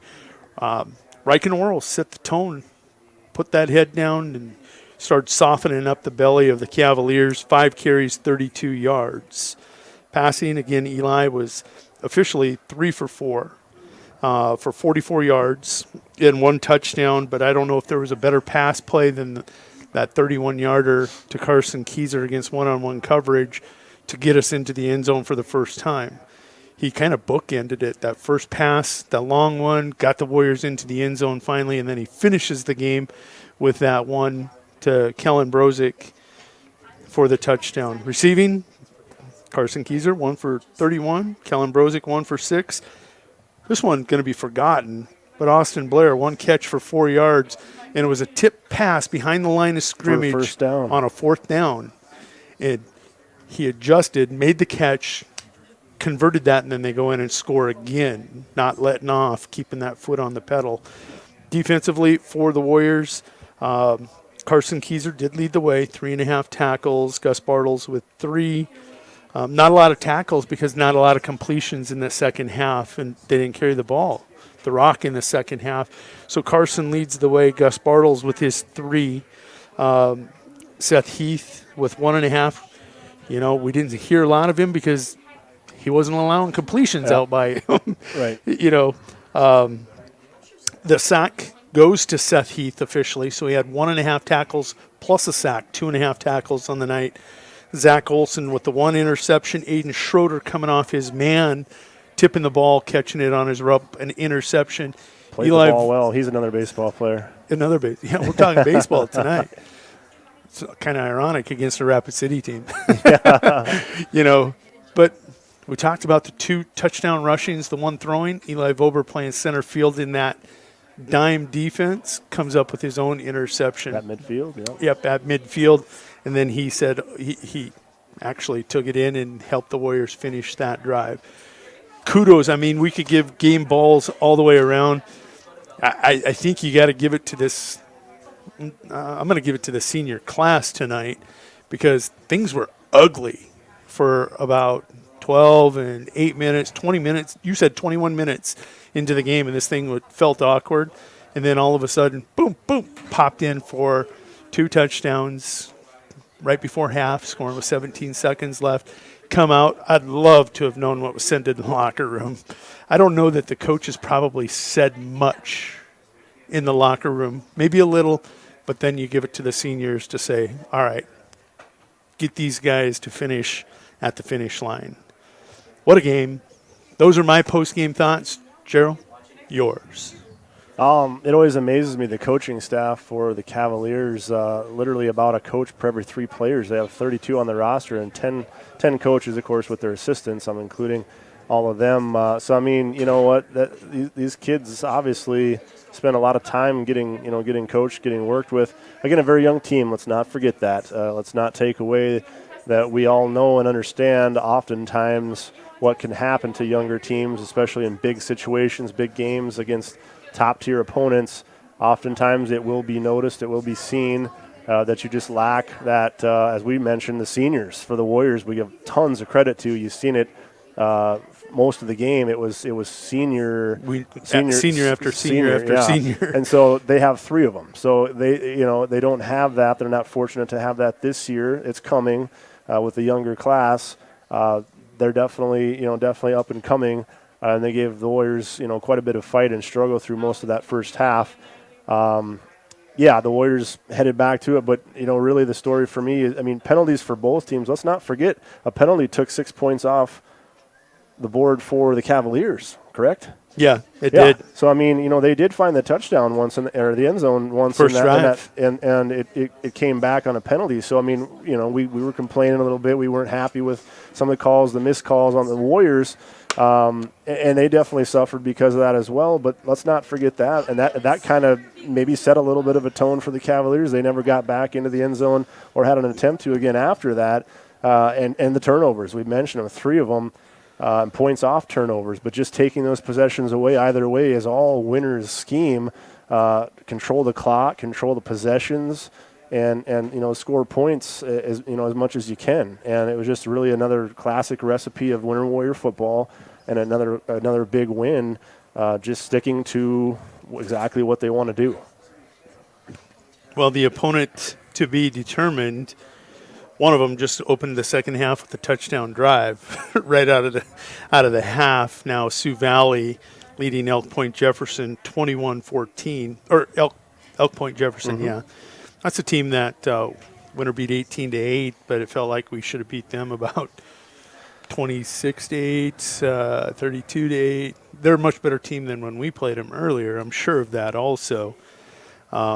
But no matter what we get in the Dome, it's going to be a great opponent. We've seen one of them. We've heard about Christofferson and Donovan Rose. Mm-hmm. The kid is electric. Really electric, really fast. We get him on the rug. That could be really interesting. Yeah, he's not getting frostbite on his toes, so he's going to be putting the burners on.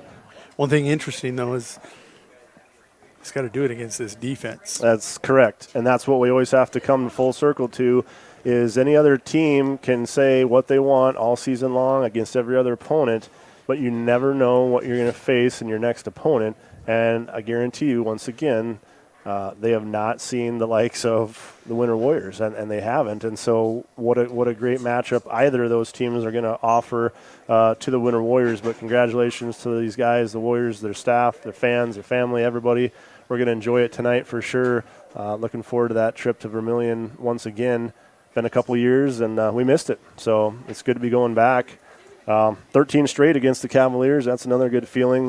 Years ago, somebody coined the term "no Saint, no Thomas, no more," and that was kind of we were tired of losing, to them, and we only they lost a couple times, and the Warriors really flipped that this series around, and they just haven't looked back. So I agree, and that was one of the concerns coming into this game. Not only was this a big semifinal game for a team that was feeling very comfortable, the streak.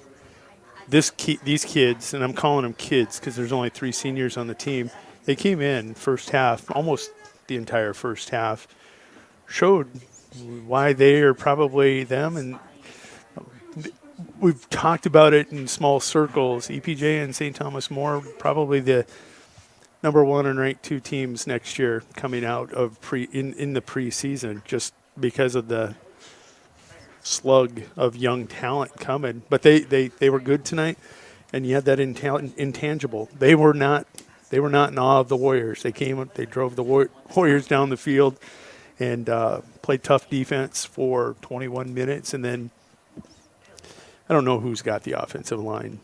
That coach, he absolutely has got this team. He's rotating men. I'm seeing you got Fninga, who's a junior, Parker Mathis, who's a junior.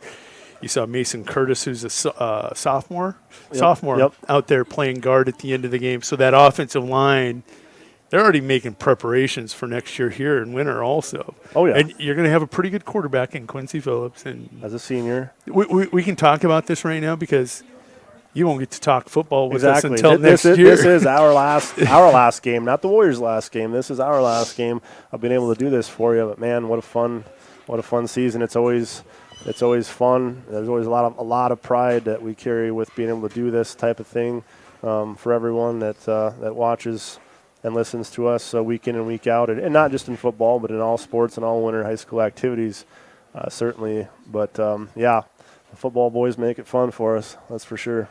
They 11-0. Going to the Dakota Dome for, I don't know how many. What have we been there? Will this be 19 times? Or 18. That's a stat we probably should have had prepared. I figured your memory would just pull that out. I think it's 19. It'll be our 19th trip down there. I've got it on my computer down at the office, and that'll be a fun one. You know, you think about all the teams that have went.